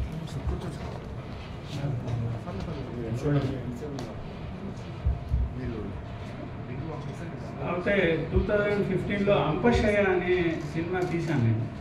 అంపశయ్య అంటే మీకు చాలామంది ఇప్పటి యువతి యువులకు పరిచయం లేదు కావచ్చు, కానీ గత 100 సంవత్సరాలలో వచ్చిన గొప్ప 100 నవలలలో ఒక నవల అంపశయ్య అని చాలామంది చెప్తుంటారు. అది చైతన్య స్రవంతి శిల్పంలో రాయబడిన గొప్ప నవల, మొట్టమొదటి నవల. దానికి ఆయనకు కేంద్ర సాహిత్య అకాడమీ అవార్డు ఆ నవలకు రాలేదు, కానీ తర్వాత రాసిన నవలకు వచ్చింది. అంతటి గొప్ప నవల అన్నమాట. అయితే ఏంటి అది అంపశయ్య నవల ఏంటిదంటే, ఒక ఉస్మానియా యూనివర్సిటీలో ఒక ఎంఏ చదువుతున్న విద్యార్థి ఒక రోజులో జరిగిన సంఘటనలన్నింటినీ ఆయన ఆ చైతన్య స్రవంతి శిల్పంలో రాశారు. ఏంటంటే, నాకు జరిగిన అనుభవాలు, నేను పొద్దున్నే లేచాను, కాలేజీకి వెళ్ళాను, అక్కడ ఇది జరిగింది, ఇట్లా ఆ నవలంతా జరుగుతుంటుంది అనమాట. అటువంటి నవలను మనం సినిమా రూపంలో ఎట్లా మారుస్తాం? సంఘటనలు లేవు అందులో, మొత్తం ఒక మానసిక సంఘర్షణ, మనసులో జరిగే ఆలోచనలు తప్ప సంఘటనలు లేవు. మనకు సినిమా ముందుకు జరగాలంటే ఒక ఫైట్, ఒక టాక్, ఒక పాట, ఇట్లాంటివన్నీ ఉండాలి అందులో. అవన్నీ ఏం లేని దాన్ని నవల బాగుంది, కానీ దాన్ని తీయడానికి చాలామంది ప్రయత్నించారు. తనిఖీ డబ్బర్ అని, ఈ విఎన్ ఆదిత్య, ఇంకా 2-3 ప్రయత్నించారు, కానీ అందులో కమర్షియల్ ఎలిమెంట్స్ లేవు, దాన్ని తీయలేమని చెప్పి వెనుకపోయారని నవీన్ గారే చెప్పారు. కానీ దాన్ని ఏ విధంగానైనా దాన్ని తీయాలనే కోరికతోటి, బికాజ్ నేను కూడా నావలిస్ట్, అంపశయ్య నవల, నవీన్ గారి నవలలు, నా నవలలు ఒకే టైంలో కూడా ఆంధ్రప్రభలో కానీ ఆంధ్రజ్యోతిలో కానీ పబ్లిష్ అవుతున్నారు. అంత గొప్ప నవలను తీయకపోవడం ఏంటనే ఉద్దేశంతో తీశాను. చాలా అద్భుతంగా వచ్చింది. నేను తీసిన ఇప్పటికి 6 సినిమాలు, 2 నడుస్తున్నాయి, 4 రిలీజ్ అయ్యాయి. 4 నాకు బాగా నచ్చింది. బాగా కష్టపడి నేనేంటంటే, మాకు ఎట్లాగూ కమర్షియల్ వాల్యూస్ లేవు, మనకు రొడ్డకొట్టుడు మసాలా సినిమాలు తీయడం రాదు. నేను డబ్బులు వస్తాయని కూడా కాదు, ఎందుకంటే డబ్బులు రావని తెలుసు.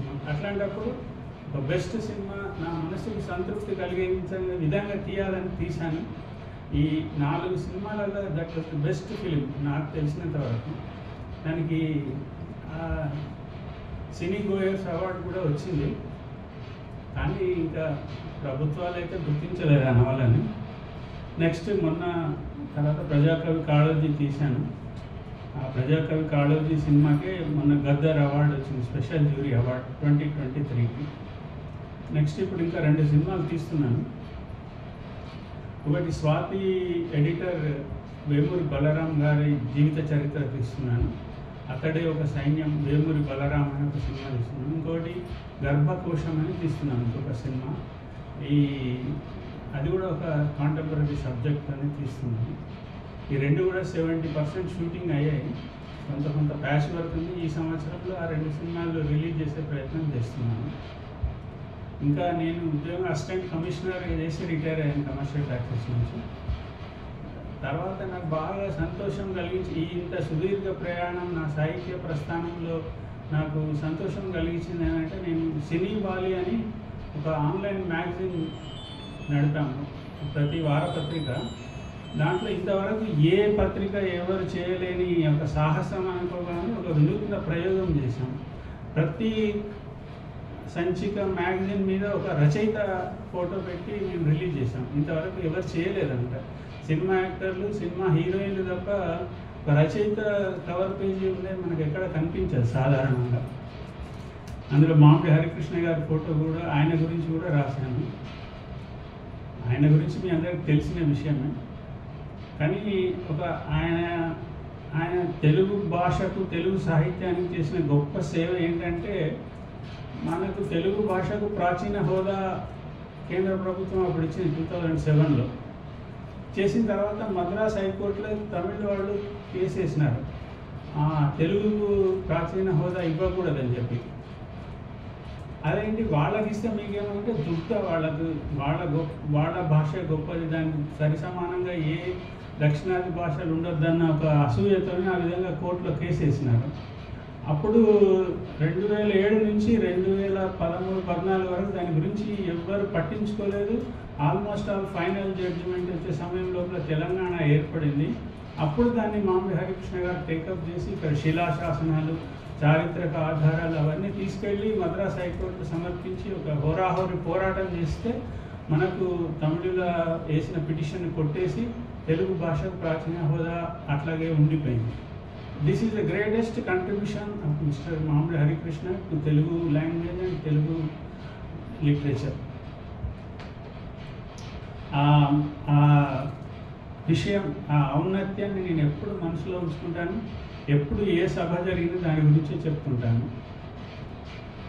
తర్వాత ఇంకా ప్రజాకవి కాళోజీ గారి గురించి అంటే, is the only person who got second highest civilian award, Padma Vibhushan for Telugu literature. ఇంతవరకు ఎవరికి రాలేదు పద్మ విభూషణ్ తెలుగు లిటరేచర్కి సంబంధించినంతవరకు, ఆయన ఒక్కడికే వచ్చింది. అందుకోసమని ఆయన ఒక చైతన్య స్ఫూర్తి కలిగించాడు అన్నమాట ప్రజల లోపల. బడుగు బలహీన వర్గాల పరీక్షణ నిలబడి కవిత్వాన్ని ఆయుధంగా చేసుకొని వాళ్ళ స్ఫూర్తి కలిగించిన గొప్ప మహానుభావుడు. అటువంటి వ్యక్తిని సినిమాగా తీయాలనిపించింది నాకు. మనం బయోపిక్స్ తీసినప్పుడు ముఖ్యమైన సమస్య ఏంటంటే, ఎవరి వ్యక్తి జీవితాన్ని అయితే తీస్తున్నామో ఆ వ్యక్తికి ఉన్న పోలికలు గల నటుడు దొరకాలి మనకు. That was the highest problem, greatest problem అనమాట. నాకు లక్కీగా ఒక నటుడు దొరికాడు, మూల విరాట్ అని. దాంతో half of the job is done. అతన్ని కొంచెం ఒక వర్క్షాప్ పెట్టి కొంచెం ట్రైనింగ్ ఇచ్చి, ఆ నడక, ఆయన కవిత్వం చెప్పే విధంగా ఉండాలి, కవిత్వం రావాలి, ఒకటి బాడీ లాంగ్వేజ్, ఇవన్నీ కొంచెం నేర్పించినాం. మీరు కొంతమంది చూశారనుకుంటా పాటల్లో కానీ అక్కడ. చాలా అద్భుతంగా నటించాడు. I was very happy with his performance. ఆ విధంగా దానికి గద్దర్ అవార్డు వచ్చింది, స్పెషల్ జ్యూరీ అవార్డు 2023కి. ఇది నా ప్రస్థానం. This is my life story. ఇవన్నీ చెప్పేశాను. మీకు ఎవరికైనా ఏమైనా ప్రశ్నలు ఉంటే చెప్పండి, సమాధానం తీసుకుంటాం. అంటే ప్రజాకవి కాలేజీ మొదటి షూటింగ్ కూడా ఇక్కడే స్టార్ట్ అయింది కింద. అప్పుడు రమణాచారి గారు, మిగతా ప్రముఖులు అందరూ వచ్చి ఆశీర్వదించారు. అది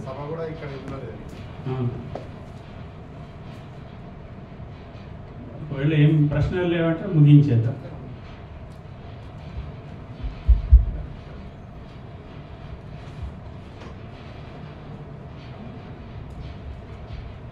నమస్తే సార్. నమస్కారం అండి.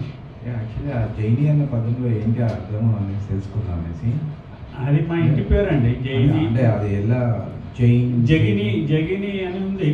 నల్గొండ జిల్లాలో జగిని వాళ్ళంతా ఉన్నారు. జగిని అన్న పదం నుంచి నేను బ్యాంకులో చేశాను కాబట్టి అది జైని అని ఉండేది. జైని ఆ జీ పోయి కొంతమంది జగిని అంటారు, కొంతమంది జైని అంటారు. నేను బ్యాంకులో ఉండేసరికి అందరూ ముందేమో ఇంటి పేరు మన తెలుగు రాష్ట్రాల్లో ఇంటి పేరు ముందుండి అసలు పేరు తర్వాత వస్తుంది. నేను బ్యాంకులో చేశాను కాబట్టి వాళ్ళు ప్రభాకర్ జైని అని పెట్టారు చివరికి. ఆ విధంగా జైని పాపం అచ్చమైన తెలంగాణ వ్యక్తి నేను. నల్గొండ మా సొంత native place, settle in Warangal, ఇప్పుడు హైదరాబాద్. ఓకే సార్, మీరు ఇది షేర్ మార్కెట్ ఉంది ఇయర్ 1994లో. సార్ నిజంగా హర్షద్ మెహతా 4000 బోగస్ కంపెనీలు పెట్టారా సార్? బోగస్ కంపెనీల కంటే కూడా ఎక్కువ బ్యాంక్ ఫ్రాడ్సే జరిగినాయి. అవి బ్యాంక్ ఫ్రాడ్సే ఎక్కువ జరిగినాయి. అంటే అప్పుడు బ్యాంకింగ్ ఈ విధంగా మొత్తం ఆటోమేషన్ లేదన్నమాట. ఇప్పుడు మనం చెక్ ఇస్తే ఆ చెక్, ఇప్పుడు మీరు ఒక చెక్ ఇచ్చారు నాకు, నేను బ్యాంకులో వేశాను. బ్యాంకులో వేసిన తర్వాత అది ఏం జరగాలి, యాక్చువల్గా క్లియరింగ్ జరుగుతుంటుంది అనమాట. ఆ బ్యాంకులో వేసింది క్లియరింగ్ బ్యాంక్ ఒకటి ఉంటుంది. ఉదాహరణకు ఎస్బీహెచ్ అనుకోండి. ఎస్బీహెచ్కి వెళ్ళిన తర్వాత ఎస్బీహెచ్లో మళ్ళీ మీ బ్యాంక్, నాది యూకో బ్యాంక్, మీది ఆంధ్ర బ్యాంక్ అనుకోండి. యూకో బ్యాంక్, ఆంధ్ర బ్యాంక్ రెండు కూర్చొని అక్కడ టాలీ చేసి ఈ యూకో బ్యాంక్ వాళ్ళు ఓకే ఇందులో డబ్బులు ఉన్నాయని చెప్తే మీకు ఆంధ్ర బ్యాంక్కి ట్రాన్స్ఫర్ అవుతాయి. ఆ విధంగా ఒక ప్రాసెస్ జరిగేది. అయితే ఇప్పుడు అక్కడ ఏం చెప్పలేదు అనుకోండి, యూకో బ్యాంక్ వాళ్ళు ఆంధ్ర బ్యాంక్ వాళ్ళు కుమ్ముక్కు అయిపోయి ఏం మాట్లాడకుండా ఆ ఇన్స్ట్రుమెంట్ని అట్లా ఉంచేస్తే పాస్ అయిపోయిందని చెప్పి మీరు డబ్బులు ఇచ్చేస్తారు. ఆ విధంగా అట్లా మోసాలు జరిగింది అనమాట. అప్పుడు బ్యాంకర్స్ చెక్ అని ఇష్యూ చేసినారు. మన సినిమా కూడా వచ్చింది కదా, అదే అంటే ఈవెన్ లక్కీ భాస్కర్ అనే సినిమాలో కూడా బ్యాంక్ ఫ్రాడ్. సో మీకు అది తెలుసు కాబట్టి లక్కీ భాస్కర్ 94తో ముడిపడి ఉన్నటువంటి సినిమాని తీసుకొని వచ్చేసి 2024లో సూపర్ డూపర్ హిట్ కొట్టాడు. అది ఇంకా అందరి కళ్ళల్లో మెలుతూనే ఉంటుంది ఎవరైతే డబ్బు సంపాదించాలని ఆశపడుతున్నారో. మీరు ప్రజెంట్ డే సిచ్యువేషన్స్లో ఉండేటటువంటి షేర్ మార్కెట్, ఈరోజు జస్ట్ లేటెస్ట్ న్యూస్ ఏంటి అనేసి అంటే ఒక వ్యక్తి రివెంజ్ షేర్ మార్కెట్లో ట్రేడింగ్ చేయడం వల్ల అతను చనిపోయినాడు, అంటే ఆత్మహత్య చేసుకున్నాడు. అంటే వీటిపైన ఫోకస్ చేస్తూ why don't you make a film which is going to educate and at the same time combat of that suicidal attempts? Sir cinema తీయాలంటే మినిమం 2 కోట్లు ఉండాలి సార్. అవి అంత డబ్బులు లేవు నా దగ్గర. కాదు సార్, ఇప్పుడు మొన్న జరిగినటువంటి లక్కీ భాస్కరే కానివ్వండి, రీసెంట్గా వచ్చినటువంటి గురు సినిమాలే కానివ్వండి. లక్కీ భాస్కర్ అది అంటే ఎప్పుడైనా సరే సినిమా దర్శకుడు కానీ రచయిత కానీ ఒక సామాజిక బాధ్యత ఉండాలండి. నేను బాగా విమర్శించాను లక్కీ భాస్కర్ సినిమా గురించి. నువ్వు దేశాన్ని ఏం సమాధానం ఇస్తున్నావు, ప్రజలకు ఏం సందేశం ఇస్తున్నావు, డబ్బులు దొబ్బేసి విదేశాలకు పారిపోమనే కదా అల్టిమేట్లీ. ఆ లక్కీ భాస్కర్, దుల్కర్ సల్మాన్ కానీ ఇంకెవరైనా కానీ గొప్ప యాక్టర్ని బట్టి సినిమా యొక్క ప్రయోజనం ఉండదు కదా. అంటే సేమ్ టైంలో అతను ఐడెంటిఫై చేసి దాన్ని ఎలిమినేట్ కూడా చేస్తాడు కదా సార్. ఎలిమినేట్ ఏం చేసి ఆ డబ్బులు తీసుకొని పోయాడు కదా సార్. 100 కోట్లు తీసుకొని విదేశాలకు పారిపోయినాడు కదా. ఓకే, లోపాన్ని బయట పెట్టాడు, లోపాన్ని క్యాష్ చేసుకున్నాడు అతను. అదే లోపాన్ని క్యాష్ చేసుకున్నాడు. దాని తర్వాత సో అథారిటీస్ అంటే ఎక్స్చేంజ్ బోర్డ్స్ ఏదైతే రెగ్యులేషన్స్ తీసుకొని వస్తాయో అది చూసేసే కదా తీసుకొని రావాల్సింది. అంటే దాని వలన ఎలిమినేట్ అయినట్టే కదా. అది అప్పటి బ్యాంకింగ్ ఇప్పటి బ్యాంకింగ్కి సంబంధమే లేదు సార్. ఇప్పుడు అట్లా మీకు అక్రాస్ ద కౌంటర్ చెక్లు డ్రాఫ్ట్లు ఇయ్యరు అనమాట. ఏదైనా మీకు కావాలంటే ఆర్టీజీఎస్ చేసేస్తారు. ఆర్టీజీఎస్, నెఫ్ట్ ఇవన్నీ ఉన్నాయి కదా సార్. బ్యాంకింగ్ వ్యవస్థలో విప్లవాత్మకమైన మార్పులు వచ్చినాయి. అట్లాంటి కుంభకోణాలు జరగడానికి వీలేదు. ఇంకో రకంగా జరగడానికి అవకాశం ఉంది. ఇంకో రకంగా జరుగుతున్నాయి కూడా. సార్ సినిమాలో ఇప్పుడు మీరు మేజర్గా ఒక ఫిల్మ్ డైరెక్టర్ అవ్వాలి అనేసి నేను ఫెయిల్ అయినాను ఇప్పటివరకు అయితే. అంటే నేను స్టోరీని ఒక కమర్షియల్ వేగా తీసుకొని రాలేకపోయినాను. సో ఒక స్టోరీ ఉంది, నాకు ఏ విధంగా సజెస్ట్ చేస్తారు ఒక మంచి, అంటే ఇప్పుడు లక్కీ భాస్కర్ లాంటి సినిమానే ప్రెసెంట్ డే సిచ్యువేషన్స్కి తీసుకొని వచ్చి దాంట్లో ఎడ్యుకేటివ్గా చేస్తూ సినిమా తీయాలి, కమర్షియల్గా ఉండాలి అంటే ఎట్లాంటి సజెషన్స్ ఇస్తారు? దాన్ని మీ దగ్గర ఎన్ని డబ్బులు ఉన్నాయో పెడితే దాని ప్రకారం చెప్తాను సార్. మీ దగ్గర ఎన్ని డబ్బులు ఉన్నాయో చెప్తే ఏ విధంగా తీయాలి, దానికి మళ్ళీ మీకు మార్కెట్ నుంచి డబ్బులు వాపస్ రావాలా లేదంటే ఒక సందేశం ఇచ్చి ఊరుకోవాలా అని చెప్తా అనే విషయాలు మీరు క్లారిటీ ఉండాలి.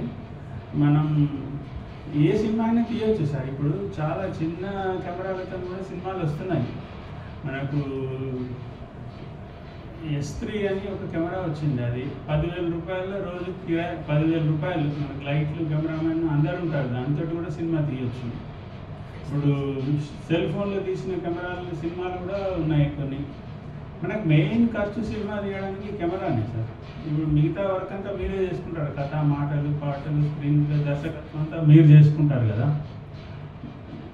అప్పుడు మిగతా మెయిన్ ఎక్స్పెండిచర్ కెమెరానే మనకు, నటీనటులు. మీరు ఒక బలమైన స్క్రీన్ ప్లే రాసుకుంటే దాన్ని ఎవరికైనా చూపించి ఒప్పించగలిగితే ఓకే, మీరు సినిమా తీయొచ్చు.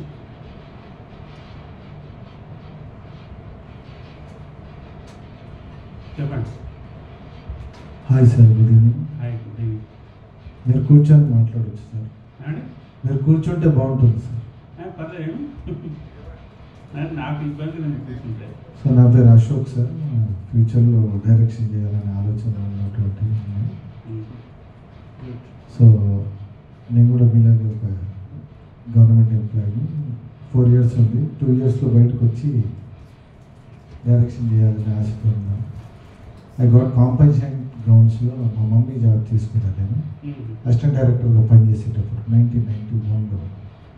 ఆ సేమ్ ఆ దూలా అంటారు కదా, అది ఇంకా వెంటాడుతూనే ఉంది. సో డెఫినెట్లీ నేను స్టాండప్ కామెడియన్ సార్, నేను మిమిక్రీ ఆర్టిస్ట్, రెన్యూడ్ బాగా. సో ఫ్యూచర్లో మాత్రం కామెడీ జోన్నే ఎంచుకుంటాను నేను.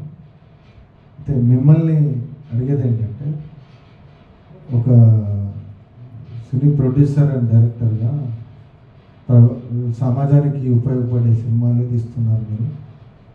4 రిలీజ్ అయ్యాయి అన్నారు, ఇంకా 2 ఉన్నాయి అన్నారు. అంత ధైర్యం ఎక్కడిది? రెండోది ఏంటంటే, ఒక సినిమాకి ఎన్ని కోట్లు అవసరం? మరి మీరు కంటిన్యూగా అట్లా రిటర్న్స్ ఆశించకుండా ఎలా సాధ్యమవుతుంది అనేది నా ప్రశ్న.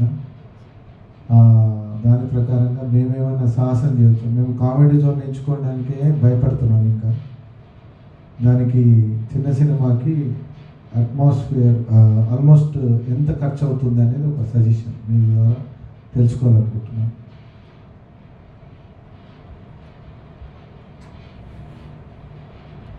అదే చిన్న సినిమా తీయాలంటే బలమైన స్క్రీన్ ప్లే మీకు ఉండాలండి ముందు. ఎందుకంటే screenplay is writing on the silver screen అంటారన్నమాట. అంటే మనం సిల్వర్ స్క్రీన్ మీద ఏం చూపించుకోవాలనేదంతా మొత్తం స్క్రీన్ ప్లేలో ముందు ఉండాలి మీ ముందు. ఇప్పుడు ఉదాహరణకి ఇప్పుడు మీకు కొంత అవగాహన ఉంది ఆ సినిమా మేకింగ్ మీద? ఉంది సార్. బౌండెడ్ స్క్రిప్ట్ అని అంటారు చాలామంది. అంటే స్క్రిప్ట్ మొత్తం రాసి బౌండ్ చేసి సీల్ చేస్తారు, ఇంకా దాన్ని విప్పాల్సిన పని లేదని కొంతమంది డైరెక్టర్స్ అభిప్రాయం అన్నమాట. అంటే అందులో అంటే ఆనే తీయాలి అక్కడ. అట్లాంటిది చిన్న సినిమాలకు కానీ అసలు సినిమాగా బౌండెడ్ స్క్రిప్ట్ అనే కాన్సెప్టే పనిచేయదని నా ఉద్దేశం. అంటే మిగతా వాళ్ళ ఉద్దేశం ఉండొచ్చు, నా ఉద్దేశం మాత్రం అట్లా జరగదు. మనకున్న పరిసరాలను బట్టి, మనకున్న లొకేషన్ లోపల సపోజ్ ఒక పార్కులో పాట తీస్తున్నామండి, అందులో ఇటువైపు ఒక బెంచ్ ఉంటుంది, ఇటువైపు ఒక చెట్టు ఉంటుంది. ఆ చెట్టు నుంచి హీరో వచ్చి పార్క్ బెంచ్ మీద కూర్చున్న హీరోయిన్ కలుస్తా అని రాసుకుంటాం మనం. కానీ మనం లొకేషన్కి వెళ్ళినప్పుడు హీరో ఇటు ఉంటాడు, హీరోయిన్ చెట్టు ఉంటుంది, కానీ సూర్యుడు అటు ఉంటాడు. ఉదాహరణ చెప్తున్నాను. కెమెరా వెనుక ఆ హీరో ఇటు వస్తుంటే కెమెరా అతని వెనుక ఉండాల్సి ఉంటుంది వీళ్ళని చూపించాలని. కానీ లైట్ మాత్రం కెమెరా ముఖం మీద పడదు, హీరోయిన్ మీద పడుతుంటుంది. అంటే మనకు అట్లాంటప్పుడు ఏం చేసుకోవాలో యాంగిల్ ఇటు మార్చుకోవాలి. కెమెరా హీరోని చూడాలంటే కెమెరాను ఇటు పెట్టుకుంటే, లేదంటే హీరోని ఇటు పెట్టి హీరోయిన్ అటు పెట్టి కెమెరా ఉంటే మనకు కెమెరా హీరో ముఖం మీద వెలుతురు పడి అతని యొక్క భావోద్వేగాలను మనం చిత్రీకరించవచ్చు. అంటే అందుకని స్క్రిప్ట్ ఈజ్ ది మెయిన్. అసలు దేవత లేవగానే రోజు పూజించాలి సినిమా తీసేవాళ్ళంతా. స్క్రీన్ ప్లే కనుక అద్భుతంగా రాసుకోగలిగితే సీన్ వైజ్ దానికి చాలా కథ ఉందండి. దానికి స్క్రీన్ ప్లే, ఒక్కొక్క సీన్ ఉంటుంది, తర్వాత ఎడిట్ లిస్ట్ ఉంటుంది. దాంట్లో ఈ స్క్రిప్ట్లో పక్కన ఉంటుంది అన్నమాట. ఏంటంటే లొకేషన్ అవుట్డోరా ఇండోరా, తర్వాత పొద్దున సాయంత్రం, రాత్రి పగల, దుస్తులు, మ్యూజిక్, కెమెరా యాంగిల్స్, లో యాంగిలా టాప్ యాంగిలా, ప్యానింగ్ ఉంటుందా, ఇవన్నీ ఆ స్క్రీన్ ప్లేలో రాసుకుంటారు. దాంట్లో దానికి సంబంధించిన అసిస్టెంట్ ఎడిటర్ అవన్నీ నోట్ చేసి పెడతాడు అన్నమాట. తర్వాత మనం కెమెరామెన్తో డిస్కస్ చేసుకోవాలి. ఈ సీన్లో నాకు ఈ విధమైన కంటెంట్ రావాలి నాకు, కానీ అసలు కెమెరామెన్కు డైరెక్టర్కు మధ్య ఒక గొప్ప అవినాభావ సంబంధం ఉండాలన్నమాట. అది లేకపోతే సినిమా సక్సెస్ కాదు. మన మనసులో అనుకుంటున్నాం, దాన్ని కెమెరా ద్వారా స్క్రీన్ మీద ప్రజెంట్ చేయగలిగిన వ్యక్తి కెమెరామెన్. అదృష్టవశాత్తు నాకు ఇందాక చూసినారు ప్రజాకవి కాళోజీ, తర్వాత అంతకుముందు అంపశయ్య కూడా, ఆయన రవికుమార్ నీర్లా అని చాలా గొప్ప కెమెరామెన్ అతను. మన సత్యజిత్ రే ఫిల్మ్ ఇన్స్టిట్యూట్లో కలకత్తాలో చేశాడు కెమెరామెన్ కోర్సు. అని ఈ సినిమా సగంలో ఉండగానే చనిపోయాడు ఆయన. ఐ వాజ్ వెరీ అన్ఫార్చునేట్ అన్నమాట. ఒక కెమెరామెన్కి కనుక మనం సీన్ని గొప్పగా అర్థం చేయించగలిగి ఆయనకు అవగాహన కలిగిస్తే అదంతా గొప్ప సీన్ బయటకు వస్తుంది. ఇప్పుడు ఇంకొక ఉదాహరణ చెప్తాను మీకు. ఈ అంపశయ్య లోపలనే ఒక దొర అనే వ్యక్తి ఒక రక్తి అనే పాత్రను బలాత్కారం చేస్తుంటాడు. సాధారణంగా మనం ఇంతవరకు సినిమాలలో ఏం చూస్తాము, బలాత్కారం చేసినప్పుడు ఫోటో ఒకటి పెడతారు, ఒక మేక మీద పులి పడి ఇట్లా చంపినట్టు, లేకుంటే దీపం గిలగిలా కొట్టుకొని ఆగిపోయినట్టు. అది నార్మల్ ప్రొసీజర్. మనం దాన్ని ఒక క్రూరమైన మనిషి, ఒక అమాయకురాలైన హీరోయిన్ను బలాత్కారం చేసిందని చూపించడానికి ఒక ప్రతీక, సింబాలిక్గా అది చూపిస్తాము. అయితే మేము కూడా అదే రాసుకున్నాము, దాన్ని ఒక సింబాలిక్ చేయాలని. అయితే ఆ సినిమా షూట్ చేసినప్పుడు ఏమైంది, పక్కనే ఒకతను పచ్చని చెట్టును కొట్టేస్తున్నాడు అనమాట. ఆ సీన్ వాడుకోవాలి, అది ప్రాపర్టీ అంటాను, ఆ ప్రాపర్టీని మనం వాడుకోవాలని నా ఉద్దేశం. నేను అది కెమెరామెన్కి చెప్పాను అన్నమాట. చెప్తే ఇక్కడ ఈయన అరుస్తూ వెంబడి పడుతున్నప్పుడల్లా ఒక కొమ్మ కొట్టేస్తాడు. అతను బలాత్కారం చేసే సమయానికి ఆ చెట్టు మొదలు మొత్తం నరికేస్తాడు అన్నమాట. అట్లా నేను నా స్క్రీన్ ప్లేని మార్చుకున్నాను. నేను అది గొప్పగా మనం కొత్త రకంగా సినిమా ప్రతీకరణ సింబాలిక్ షాట్స్ని తీసుకోవచ్చు. నా క్వశ్చన్ ఏంటంటే సార్, మీరు సినిమాలో సామాజిక ఉద్యమం కోసం, సామాజిక స్ప్రో కోసం తీస్తున్నారు కదా, కమర్షియల్గా ఎట్లా సక్సెస్ అవుతున్నారు, ఇంకా ముందుకు ఎట్లా వెళ్తున్నారు? కమర్షియల్గా తీయచ్చు, నాకు ఏముంది. ఇప్పుడు ఈ ప్రజాకవి కాళోజీలోనే ఒక ఐటమ్ సాంగ్, కాళోజీ నారాయణరావు ముందర ఒక ఐటమ్ సాంగ్ పెట్టి, ఆయన 2-3 ఫైటింగ్స్ పెట్టి చేసి దాన్ని భగవంత్ కేసరి లాగా చేయొచ్చు. దాన్ని నాకు ఇష్టం లేదు అట్లా. మీరు ఎంచుకున్న సబ్జెక్టులో కమర్షియల్ అంటే ఒక లవ్ స్టోరీ ఉండాలి కంపల్సరీ. కమర్షియల్ స్టోరీ అంటే చూస్తున్నారు కదా, మరి ఎలా మేనేజ్ చేస్తున్నారు సార్? మాకు కావాల్సిన క్వశ్చన్ అది ఆన్సర్. నేను ఎలా మేనేజ్ చేస్తాను, నాకు కొంతమంది సపోర్ట్ ఉన్నారు ఫ్రెండ్స్, వాళ్ళు మనకు డబ్బులు రాకున్నా పర్లేదు మంచి సినిమాలు తీయండి అని, సామాజికమైన సందేశం ఇచ్చే సినిమాలు తీయాలని చెప్పారనమాట. అందుకనే తీస్తున్నాను. ఓన్లీ అవార్డు పర్పస్లోనే తీస్తున్నాను నేను. కానీ యాక్చువల్గా ఇవాళ నేను రాకూడదు, ఢిల్లీ నుంచి నిన్న రాత్రి వచ్చాను. చాలా బాధగా ఉండి వచ్చాను అనమాట. నా సినిమా చివరి మెట్టు వరకు పోయింది ప్రజాకవి కాళోజీ నేషనల్ అవార్డ్స్లో. అక్కడ జరిగిన ఫైట్లో నేను ఓడిపోయి వాపస్ వచ్చేసాను. అవార్డులు కూడా అన్నీ పైరవీలు అవే జరుగుతున్నాయి.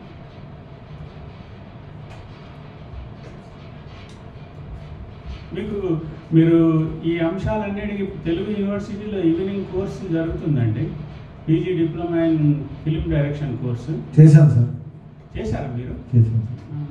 మీకు అన్నీ తెలిసి ఉంటాయి కదా, అన్ని చెప్పుకుంటారు. మళ్ళీ కూడా జరుగుతుంది, ఇప్పుడు అడ్మిషన్స్ ఉన్నాయి. అదే సార్, అంటే చదువుకోవడం జ్ఞానం తెచ్చుకోవడం వేరే, ప్రాక్టికల్ మీ ద్వారా అందుకనే నేను ఒక నవల రాశాను, నా సినిమా సెన్సార్ అయిపోయింది వచ్చాను. ఒక హాఫ్ ఏమో తెలుగు యూనివర్సిటీలో నేర్చుకున్న థియరీ పార్ట్, ఒక హాఫ్ ఏమో నాకు సినిమా రంగంలో ఎదురైన అనుభవాలను రెండింటిని కంపారిటివ్ స్టడీ చేసి రాశాను.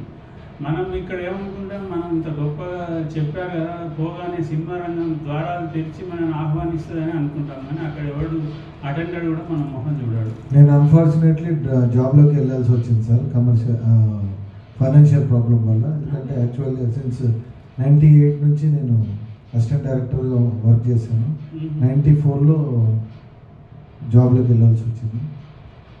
పర్సనల్ ప్రాబ్లమ్స్ ఉంటాయి చాలా మంది. అయితే ఇప్పుడు మాత్రం కామెడీ జోన్ కంపల్సరీ, కామెడీ జోనే ఎంచుకోవాలని. మళ్ళీ ఒకసారి చేరండి కోర్సులో, ఏమవుతుంది, ఇంకా అవకాశం ఉంది. Okay sir. 31కి లాస్ట్ అన్నారు కానీ మళ్ళీ పెంచారు. Okay sir. ఫీజు కూడా 50,000 ఉంది, 2 ఇన్స్టాల్మెంట్స్లో కట్టవచ్చు అనే అవకాశం ఇస్తున్నారు. చేరండి, అది చాలా యూస్ఫుల్ ఉంటుంది బాగా. Okay sir. మీరు మీ సమస్య చెప్పారు కదా, మనీ ప్రాబ్లమ్స్ అని. అవును సార్. కృష్ణానగర్లో మీరు ఎప్పుడైనా కృష్ణానగర్ కనుక వెళ్ళి ఉంటే, ప్రతిరోజు ఉదయం 4, 5, 6 గంటల వరకు అక్కడ ఒక 2-3 వేల మంది ఉంటారండి. అక్కడ మంగా టిఫిన్స్ అని ఉంది, మంగా టిఫిన్స్ ముందర వీళ్ళంతా ఎదురు చూస్తూ ఉంటారు ఆ రోజు అవకాశం కోసం. అందులో డాక్టర్లు, ఇంజనీర్లు, పిహెచ్డీ చేసిన వాళ్ళు అందరూ ఉంటారు. వాళ్ళ కోరిక ఏంటంటే సినిమా రంగంలో, సినిమా తెర మీద కనిపించాలని. లక్షాధికారులు, కోటీశ్వర్లు కూడా అక్కడ ఉండకపోవచ్చు, కానీ వాళ్ళ కోరిక ఏంటంటే సినిమాలో ఎప్పుడైనా ఒకసారి కనిపించాలనే కోరిక అన్నమాట. అట్లాంటి వాళ్ళు ఉన్నారు, ఇట్లాంటి వాళ్ళు ఉన్నారు. ఆ రోజు వాళ్ళకు ఆ సినిమా వాళ్ళు ఎవరు తీసుకోకపోతే ఆకలి దప్పులతోటి ఇంట్లో పడుకునే వాళ్ళు కూడా ఉన్నారు, కానీ అక్కడి నుంచి వాళ్ళు సినిమా రంగాన్ని మాత్రం వదిలిపెట్టారు. ఇవాళ కాకపోతే రేపు కాకపోతే ఇంకో రోజైనా అవకాశం వస్తుందని దాన్ని పట్టుకొని ఉన్నారు. ఇంకో క్వశ్చన్ సార్, మీరు చెప్పినట్టుగా సినిమా తీయడం ఎవరైనా చిన్న కెమెరాతో ఎలాగైనా కథ, మాటలు, దర్శకత్వం, మ్యూజిక్ అన్నీ మేమే కాబట్టి దానికి పెద్దగా ఇది ఉండదు. కానీ ఎప్పుడైతే బిడ్డ 9 నెలలు తల్లి మోసిన తర్వాత డెలివరీ ప్రాస అంటారు చూడండి, ఆ డెలివరీ ప్రయాస ఎలా పడతారు అనేది కొందరు తరం ఇలాంటి పెద్దలు రిలీజ్ కోసం చెప్పారు. దాని గురించి ఏమైనా మాకు నాలెడ్జ్ చెప్తారా? Release, how to release. మనం ఇప్పుడు ఆ నలుగురిలోనే ఉండి ఒక బలగం లాంటి చిన్న సినిమా పెద్దవాళ్ళ దగ్గరికి అప్రోచ్ అయితే తప్ప ఆంధ్ర రాష్ట్రం కానీ, ప్రపంచం కానీ, తెలంగాణ కానీ పబ్లిసిటీ కాలేకపోయింది. కాబట్టి అలా మనం ఇప్పుడు ఆ నలుగురి దగ్గరికి అప్రోచ్ కాకుండా మనం సినిమాని ఎలా రిలీజ్ చేసుకోవాలనేది మీరు మీ ద్వారా ఏమైనా తెలుసుకోవచ్చు?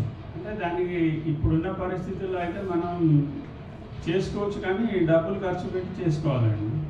థియేటర్స్ వాళ్ళు లీజ్కి ఇస్తారు మనకు, వాళ్ళని అప్రోచ్ కాకుండానే చేసుకోవచ్చు. వాళ్ళేమి ఫ్రీగా చేయరు, మన అప్రోచ్ అయినా కూడా వాళ్ళకున్న సమస్యలు చెప్తారు. ఇప్పుడు అంతా థియేటర్లన్నీ చాలా వరకు లీజ్లోనే నడుస్తున్నాయి అందరికీ. నెలకు 1,00,000, 2 లక్షలు ఇచ్చి లీజ్కి తీసుకొని ఉన్నాయి అవన్నీ. వాటిలలో రిలీజ్ చేయాలంటే ఆ మినిమం అమౌంట్ మాకు రావాలి కదా అని వీళ్ళు అంటున్నారు అన్నమాట. కాబట్టి మనం ఒక వారానికి ఒక 30,000, 40,000 అట్లా ఒక 10 థియేటర్లు, ఒక 4 లక్షలు ప్లస్ క్యూబ్ అండ్ యూఎఫ్ఓ కట్టుకోవాలి. క్యూబ్కు వారానికి 12,000 కట్టాలి వాళ్ళు, క్యూబ్ కంటెంట్ ప్రొవైడర్స్ వాళ్ళు. యూఎఫ్ఓ కూడా అంతే 8,000 అట్లా ఉంది. కానీ కట్టుకొని రిలీజ్ చేసుకోగలిగే శక్తి ఉండాలి, పబ్లిసిటీ ఉండాలి. అవి లేని చేయడం కష్టం ఈ రోజుల్లో. సుమారుగా ఒక చిన్న సినిమాకి ఎంత అవుతుంది సార్? అదే చెప్తున్నా, మీరు ఏ సబ్జెక్ట్ తీసుకొని చేయాలనుకుంటున్నారు, లొకేషన్స్ ఏంటి, హీరో హీరోయిన్లు, యాక్టర్స్ ఎవరు, అది it is dependent on various factors. Minimum ఒక చిన్న సినిమా సార్ నేను అడిగేది, పెద్ద సినిమా గురించి కాదు, పెద్ద హీరోల గురించి కాదు, ఒక చిన్న మిడిల్ చిన్న సినిమాని హౌ టు రిలీజ్ మన ద్వారా. సినిమా సెన్సార్ అయ్యే వరకు ఒక 50 లక్షలు తీయచ్చు. అంటే ఈ పోస్ట్ ప్రొడక్షన్ చాలా కాస్ట్లీ అయిపోయింది ఆఫ్టర్ కోవిడ్.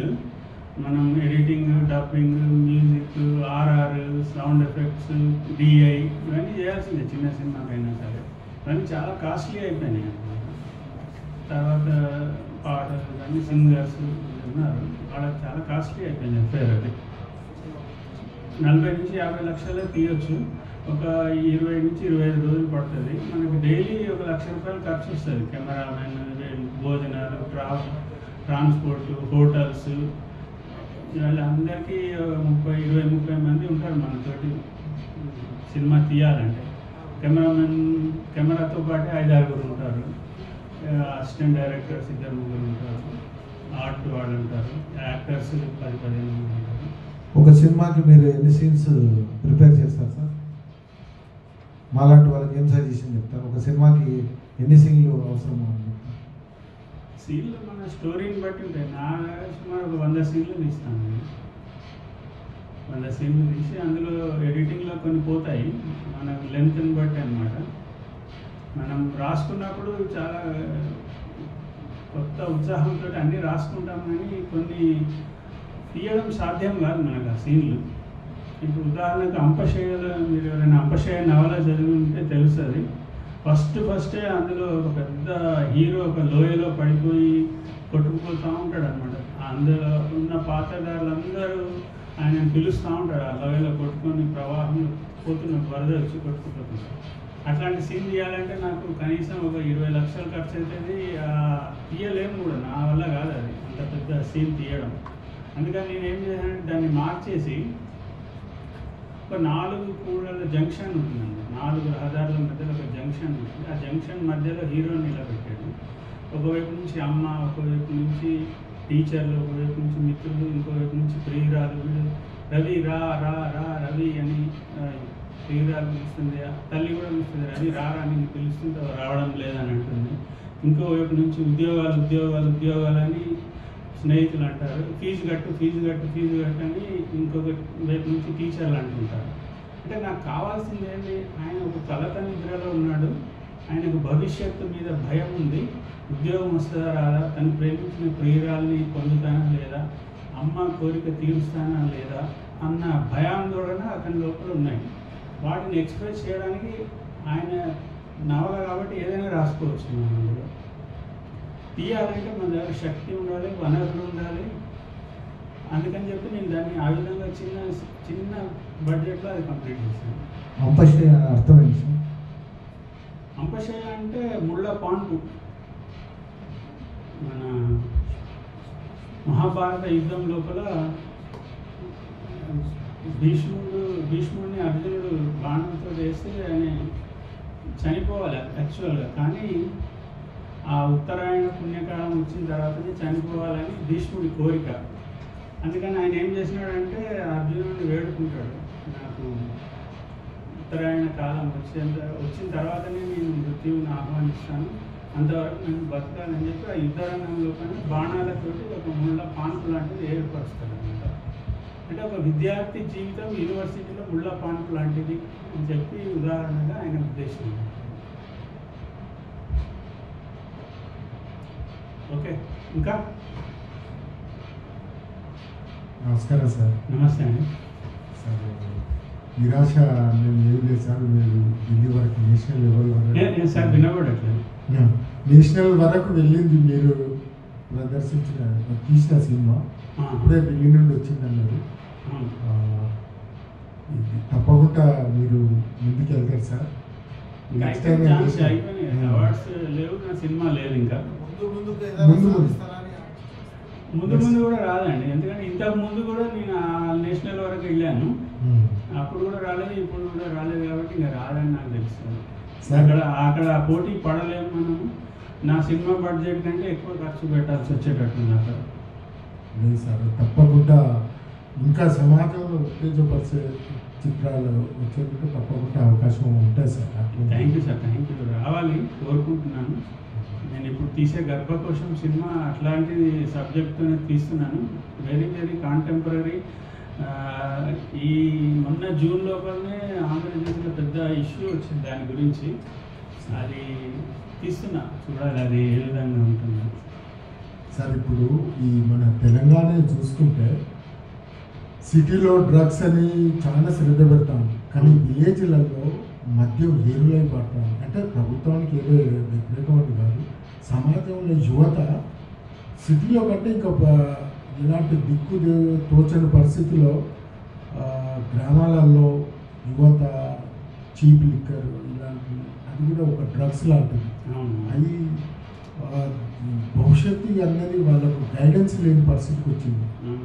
యువత ఓన్లీ వ్యవసాయం ఉంటే చేయాలి, లేకుంటే ఈవినింగ్ మార్నింగ్ తిరగడం, అది ఒక దాని మీద అలాంటి సబ్జెక్ట్ తీసుకొని చేయాలని రిక్వెస్ట్ సార్.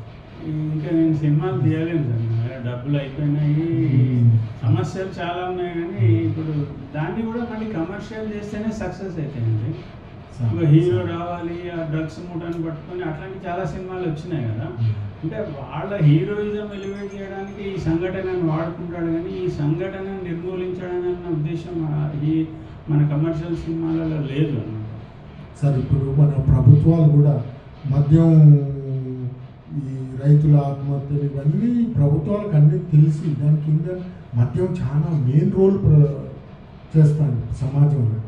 అది తెలిసి కూడా ప్రభుత్వం చూసి చూడనట్టుగా రైతులకు ఎంతో సేవలు అందిస్తానట్టు, ప్రజలకు ఎంతో చేస్తాను, కానీ బల్క్లో వాళ్ళ ఆర్థిక స్థితి ఈ మద్యం వల్లనే కోల్పోతాను.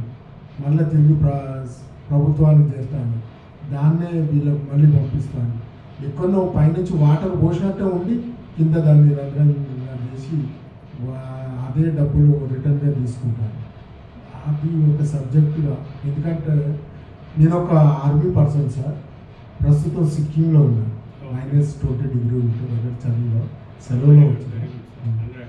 అయితే మన సెలవు వచ్చినప్పుడు రవీంద్ర భారతి వచ్చి మీలాంటి పెద్దల దర్శనం జరుగుతూనే ఉంటుంది, చూస్తూ ఉంటారు. పెద్ద పెద్ద నాయకులు అందరూ వస్తూనే ఉంటారు. వాళ్ళు రైతులు అని చెప్తా ఉంటారు, రైతులకు ఇంకా చేయాలి, కానీ వారి ఆర్థిక స్థితి ఎక్కడ దెబ్బతింటానండి అనే మూలాలు తెలిసి కూడా వాళ్ళు దాన్ని పట్టించుకోకుండా చేస్తూ ఉంటారు. మీరు ఇంకా సైన్యంలో ఉండి అక్కడ అన్ని క్లిష్ట పరిస్థితులలో మీరు ఏమో దేశ రక్షణ చేస్తుంటే ఇక్కడ వీళ్ళు ఈ విధంగా పరిపాలిస్తున్నారని మీకు బాధ ఎక్కువ ఉంటుంది, నిజమైన పరిస్థితి. కానీ అది ఫ్యాక్ట్ ఆఫ్ ది లైఫ్. మనం ఏం చేస్తుంటాం దాన్ని, వాళ్ళకి తెలియదని వాళ్ళకి అన్నీ తెలుసు, కానీ అందులో వాళ్ళ ప్రాధాన్యతలు ఉంటాయి. ఇప్పుడు ఆయన ఏం చెప్తున్నాడు, నాకు నెలకు 18,000 కోట్లు ఆదాయం వస్తుంది, అందులో 7,000 కోట్లు పాత బకాయిలు, 5,000 కోట్లు ఉద్యోగాలకు ఇస్తున్నాను పెన్షన్లు, నా దగ్గర మిగిలింది 5-6 వేల కోట్లు, వాటితోటి ఏం పనులు చేయాలి నేనని ముఖ్యమంత్రి గారు అంటున్నారు. ఆ 18,000 కోట్లలో 5,000 కోట్లు మధ్య నుంచే వస్తుంది, మానేస్తే జీతాలు బంద్ అవుతాయి. These are the facts of life. మనం సమస్యలు ఎప్పటి నుంచో ఉన్నాయి, ఇప్పుడు ఉన్నాయని ఒక సినిమా తీసినంత మాత్రాన ఆ సమస్య పరిష్కారం కాదండి. ఇప్పుడు ప్రతి మద్యపానం నిషేధం అని ప్రతి బాటిల్ మీద రాస్తుంటుంది, పొగలు తాగితే నేరం అని ప్రతి సిగరెట్ డబ్బా మీద ఉంటుంది, అయినా కూడా ఎవరు మారడం లేదు కదా. మనకు మెయిన్ మీరు చెప్పిన మీ మనసులో ఉన్న బాధ నాకు అర్థమైంది. ఎందుకు ఈ విధంగా యువత చెడిపోతుంది, సమాజం ఎందుకు ఈ విధంగా హీనస్థితికి వస్తుందని మీరు ఆవేదన పడుతున్నారు.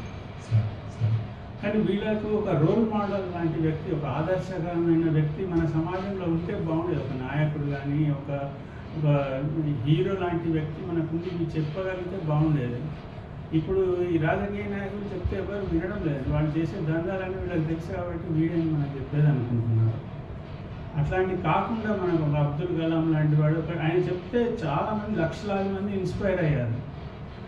ఆయన డ్రీమ్ బిగ్ అని చెప్పిన గొప్ప గొప్ప ఆశయాలు కళలు కనండి, వాటిని సాధించండి అని చెప్పి అట్లాంటి వ్యక్తులు లేరు ఇప్పుడు. మనకు మీరు గమనించి చూడండి, ఎవరైనా మనకి ఈ సమాజంలో దొరుకుతారా?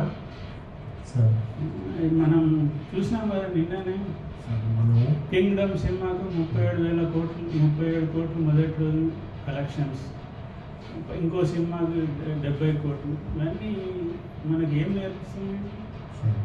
ఇంట్లో తల్లిదండ్రులు ఏమో కూలీకి వెళ్ళి డబ్బులు తీసుకొస్తే ఆ డబ్బులు పట్టుకొచ్చి సినిమాలలో ఖర్చు పెడుతున్నారు. ప్రజాకవి కాలేజీ చూడండి అని ఫ్రీగా చూపించినా ఎవరు చూడలేదు. అదే ఈ సమాజంలో ప్రభుత్వం కూడా కొద్దిగా శ్రద్ధ పెడితే బాగుండు అనే విధంగా ఉన్నది. నేను ప్రభుత్వం తెలిసి కూడా ప్రభుత్వాలు ప్రజలను ఇన్ఫ్లుయెన్స్ చేయలేవు సార్ ఇప్పుడు. ఎందుకంటే వాళ్ళ మనకి సినిమాల ద్వారా కానీ ఇంకా వేరే ప్రచార మాధ్యమాల ద్వారా కానీ కొంచెం ఎవరైనా ఇన్ఫ్లుయెన్స్ చేసి ఉంటే అది వినే పరిస్థితి. ఇప్పుడు సినిమాలకు వచ్చే టార్గెటెడ్ గ్రూప్ ఆఫ్ ఆడియన్స్ ఎవరంటే 15 ఏళ్ళ నుంచి 30 ఏళ్ళ వాడే థియేటర్కి వచ్చి సినిమాలు చూస్తున్నారు. వాళ్ళకు ప్రజాకవి కాలేజీ అవసరం లేదు. వాడికి శ్రీలీల కిసిక్ డ్యాన్సే కావాలి. వాడు దే డోంట్ కమ్ ఫర్ నీతులు చెప్పే మాకెవడ నీతులు మీరెందుకు చెప్పాలని అనే ఉద్దేశంలో ఉన్నారు. అట్లాంటప్పుడు ఇంకా ఎవడు తీస్తాడు? నాలాంటి పిచ్చోడే తీయాలి ఇట్లాంటి సినిమాలు. లేదు సార్, ఇప్పుడు సమాజంలో సినిమా ప్రభావం చాలా ఉంది సార్. నేను ఇక్కడ ఎప్పుడైనా దృశ్య మాధ్యమానికి చాలా ప్రభావం ఉంటుందండి. అందుకనే మనం అన్ని కళల్లోకి వెళ్ళే దృశ్య మాధ్యమానికి ఎక్కువ ఆ విజువల్ ఎక్స్పీరియన్స్, విజువల్ ఇంపాక్ట్ చాలా ఉంటుంది. ఎందుకంటే మన సినిమా కానీ ఏదైనా విజువల్ డ్రామా కానీ డ్యాన్స్ కానీ చూస్తున్నప్పుడు మన ఇంద్రియాలన్నీ దాని మీదనే కాన్సన్ట్రేట్ అయి ఉంటాయి. చదువుతున్నప్పుడు వేరే కళ్ళు చదువుతుంటాయి కానీ మిగతా వేరే చెవులలో వేరే వినిపిస్తుంది. ఒక సినిమాకు మాత్రమే అటువంటి గొప్ప బలమైన బలీయమైన శక్తి ఉంది. అంత ఇంపాక్ట్ పడుతుంది. ఇక్కడ మామూలుగా సెలవులు వచ్చినప్పుడు శనివారం అని వస్తుంది సార్. ఆ షార్ట్ ఫిలింలు తీసి చూపిస్తూ ఉంటారు ఇక్కడ ఎవ్రీ సాటర్డే.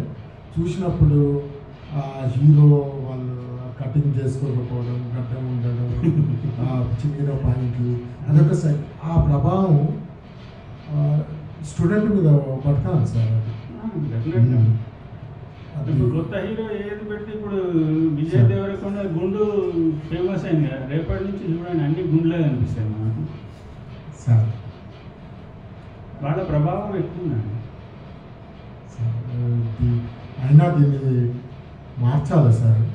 ఎవరో ఒకరు ముందు స్టెప్ ఎవరు రావాలి సార్? ఎవరు అంత గొప్ప వ్యక్తులు ఎవరున్నారు రావడానికి? వాళ్ళకు స్వార్థ ప్రయోజనాలు ఉండదు. వాళ్ళ దేశం మీద గొప్ప ప్రేమ కలిగిన వాళ్ళు ఉండాలి. మతాలు, కులాలు అవే ఎక్కువైనాయి అసలు. కులాలు మతాల ప్రచారకులకే ఎక్కువ విలువ ఉంది. వాళ్ళ చుట్టే తిరుగుతున్నారు అందరూ. Okay sir, thank you sir. Thank you sir. Sir ఇప్పుడు సినిమాలో నటించాలంటే సార్ దాని ప్రాసెస్ ఏదైనా చెప్తారా సార్? నటించాలంటే మీకు నటన రావాలి ఫస్ట్. సార్ నేను ఆర్మీలో పోకముందు సార్ 10th ఇంటర్లో పౌరాణిక సాంఘిక నాటకాలు, అక్షరదీపిక, జానపద ఇలాంటి వాటి చేయడం జరిగింది సార్. నాటకం అనుభవం ఉంటే సినిమాలో నటించడం ఈజీయే సార్. మామూలుగా చేయవచ్చు, కానీ దానికి మీరు కృష్ణనగర్ చుట్టూ తిరగాలి పొద్దున్నే. మంగ హోటల్ ఉందా, లేదంటే ఇంకెవరైనా తెలిసిన నిర్మాతలు తీస్తుంటే రండి సార్. మీకు ఇంకా కావాలంటే నా నెంబర్ ఇస్తాను, ఎప్పుడైనా వచ్చి నన్ను కలవండి సార్. ఒక ఆర్మీ జనరల్ 40 years ఆర్మీలో సర్వీస్ చేస్తారు, ఎవరికి తెలియదు. కానీ ఒక సినిమాలో ఒక యాక్టర్ ఉంటే చూడంగానే గుర్తుపడతారు. అంటే సినిమాకున్న ప్రభావం నేను చెప్పాను. అట్లేదండి, ఇప్పుడు సినిమా యాక్టర్లు మీ ఆర్మీ క్యాంప్కి వస్తే ఆర్మీ వాళ్ళంతా ఆయన చుట్టూ చేరి ఎగురుతున్నారు కదా, మీరే ఎగురుతున్నారు. సామాన్య ప్రజలు ఎందుకు గుర్తుపట్టరు ఆయన? లేదు సార్. ఆర్మీ హీరోస్ అంటే దే ఆర్ ఆల్ యూనిఫామ్ లో ఉన్నప్పుడు అన్సంగ్ హీరోస్. దేశం కోసం ప్రాణాలు తిన్న వాళ్ళంతా గొప్ప హీరోస్ కావడానికి. అంటే మన సమాజంలో ఒక విధమైన ఒక కృత్రిమమైన హీరోయిజం కల్పించారు. ఈయన నాగేశ్వరరావు గారు అని ఉన్నారు, ఆయన క్లాసులు తీసుకుంటారు. మీకు నచ్చిన హీరో ఎవరని అంటే అసలు వీళ్ళంతా హీరోలు కాదు సార్, వీళ్ళంతా నటులే. వేరే వాళ్ళు వచ్చి డైలాగ్ దర్శకుడు చెప్తుంటాడు, మేకప్ వేస్తుంటారు. మా అమ్మ హీరో, మా నాన్న హీరో, మా రైతు హీరో, మా జవాన్ల హీరో అని చెప్తుంటాడు అనమాట. ఈ హీరో వర్షిప్ వల్లనే సంకనైపోతుంది దేశం. That is my opinion. Thank you sir. ఇంత టైం ఇచ్చి ఓపికగా మీరు సైనికులు, మీరు సైన్యంలో థ్యాంక్ యూ చేసిన వాళ్ళు సార్. కాబట్టి థ్యాంక్ యూ మీకు సార్. ఆన్సర్ ప్రభాకర్ సార్ నమస్కారం. నమస్తే సార్ మీ సమీక్ష పుస్తకం రిలీజ్ అప్పుడు వచ్చాను 69 రైటర్లను పిలిచి మీరు సమీక్ష చేశారు ఫస్ట్ ఫ్లోర్లో ఒకసారి.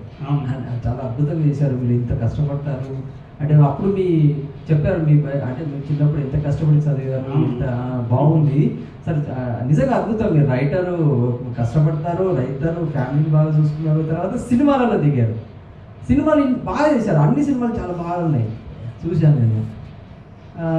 ఇంత అద్భుతమైన సినిమాలు రిలీజ్ చేయడానికి ఎలాంటి ప్లానింగ్ చేశారు? ఒకటి ఎలాంటి ప్లానింగ్ చేశారు ఒక క్వశ్చన్. రెండవది ఏంటంటే మీకు ఎప్పుడైనా అయ్యో ఈ సినిమా వల్ల నాకు బాగా ఆనందం అనిపించింది చూడండి మీకు ఒక సినిమా రంగంలో, అంటే రైటర్గా మీరు బాగానే సినిమా తీసిన తర్వాత సినిమాలు చూసిన తర్వాత బాగా హ్యాపీ ఫీల్ అయ్యారు చూడండి, అది ఎప్పుడు అనేది ఒక చిన్న మూమెంట్. రెండవది మీరు ఎప్పుడైనా చెప్పండి. ఇప్పుడు నా సినిమాలు అంటారు బయట వాళ్ళు మీ సినిమా గురించే, వేరే వాళ్ళ సినిమా నాకు ఇప్పుడు మీ గురించే మా టాక్ మీకు తెలుసు. నా సినిమాలో నాకు అంపశే బెస్ట్ ఫిల్మ్ గ్రేట్ సార్. ఎందుకంటే అది ఒక మానసిక సంఘర్షణను మనం ఆత్మను ఆవిష్కరించాలి. వేరే రచయిత నవలను మనం అడాప్ట్ చేసుకున్నప్పుడు ఆయన మనసులో ఏమనుకున్నాడు ఆ భావాన్ని మనం నటుల ద్వారా ఆవిష్కరించగలగడం అనేది నాకు చాలా గొప్ప విషయం అనిపించింది. సంతోషం. అది రిలీజ్ వరకు తీసుకెళ్ళిపోయారా? రిలీజ్ చేసినాం. అంటే ₹1,00,000 కట్టి ఆరాధన థియేటర్లో రిలీజ్ చేసినాం తార్నాకాలో. ఇంకొక 2-3 థియేటర్లలో 30,000-40,000 కట్టి రిలీజ్ చేసినాం. కమర్షియల్గా ఇప్పుడు కింగ్డమ్ లాగా రిలీజ్ అట్లా అంటే ఆ లెవెల్లో చేయలేకపోయారు మనం. ఏ లెవెల్లో చేయలేము. ఇట్లాంటి సినిమాలకు ఎవరు దిక్కు లేదు అసలు. సార్ ఎప్పుడైనా మీకు అంటే అన్హ్యాపీ ఫీల్ అయ్యారా? అంటే సినిమా విషయంలో అన్హ్యాపీ మీన్స్ వాట్ ఈస్ అంటే ఇప్పుడు అంటున్నారు నేను సినిమా వదిలేసిన అంటున్నారు. లేదు మీరు మళ్ళీ సినిమా తీస్తారు, అది మాకు తెలుసు, అది ఎప్పుడు తీస్తారు అనేది. కానీ ఎప్పుడైనా అన్హ్యాపీగా మీరు ఇన్ని సినిమాలు తీసిన తర్వాత ఎందుకు అనిపించింది? అన్హ్యాపీ కూడా ఎందుకు అనిపించింది? అన్హ్యాపీ అంటే నేను తీసేదే సినిమా కదా. నవల అంటే ఎవరైనా చదువుతారు. నా ఒక సీరియల్ పబ్లిష్ అయింది అనుకోండి స్వాతిలో, కనీసం 20-30 వేల మంది చదువుతారు ప్రతి వారం.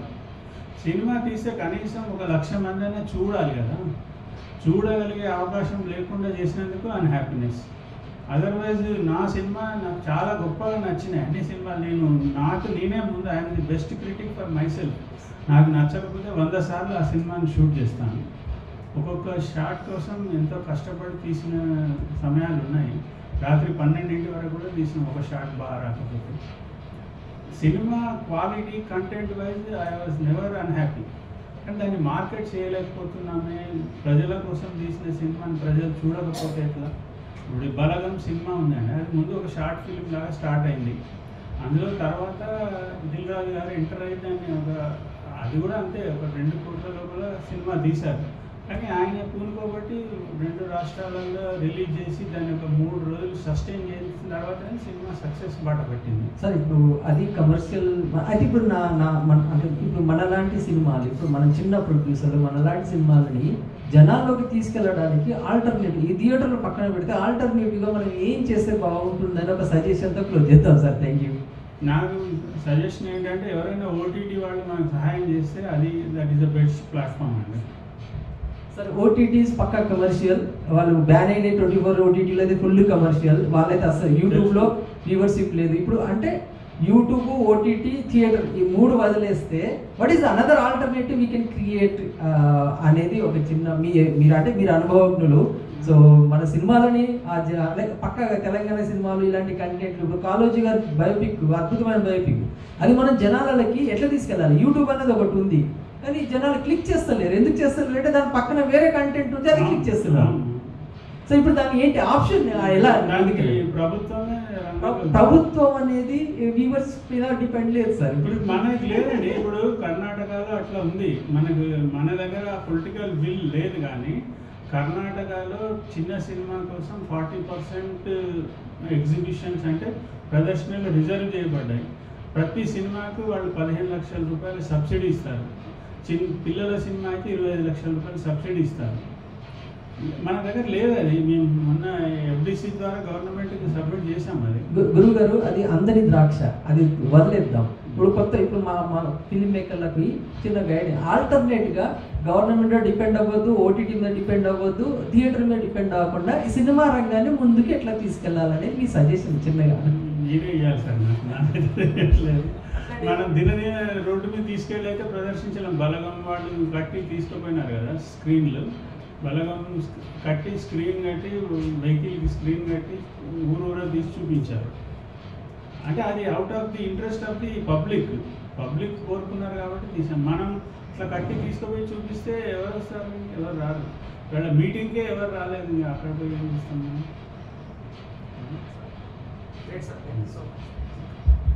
సరే. సో ఇంకా ఆడియన్స్ వచ్చేవారు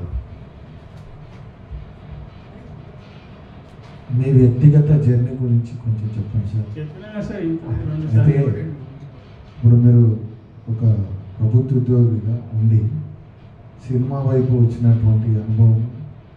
నేను రిటైర్ అయినాకనే ఇటు వచ్చాను. అదే ప్రభుత్వ ఉద్యోగంలో ఉండి నేను అసిస్టెంట్ కమిషనర్ కమర్షియల్ ట్యాక్సెస్, అంటే రాష్ట్ర స్థాయి అధికారిగా ఉండి నేను.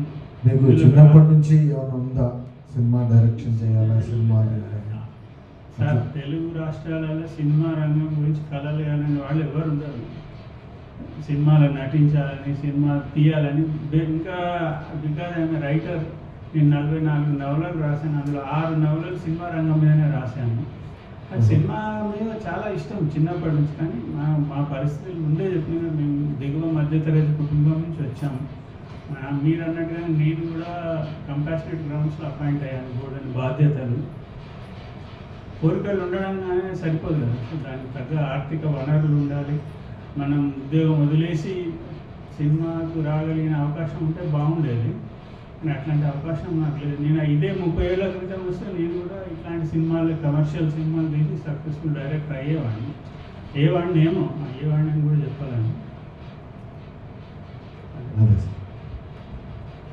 ఇంకెవరైనా ఆడియన్స్ అడగాలనుకుంటారు?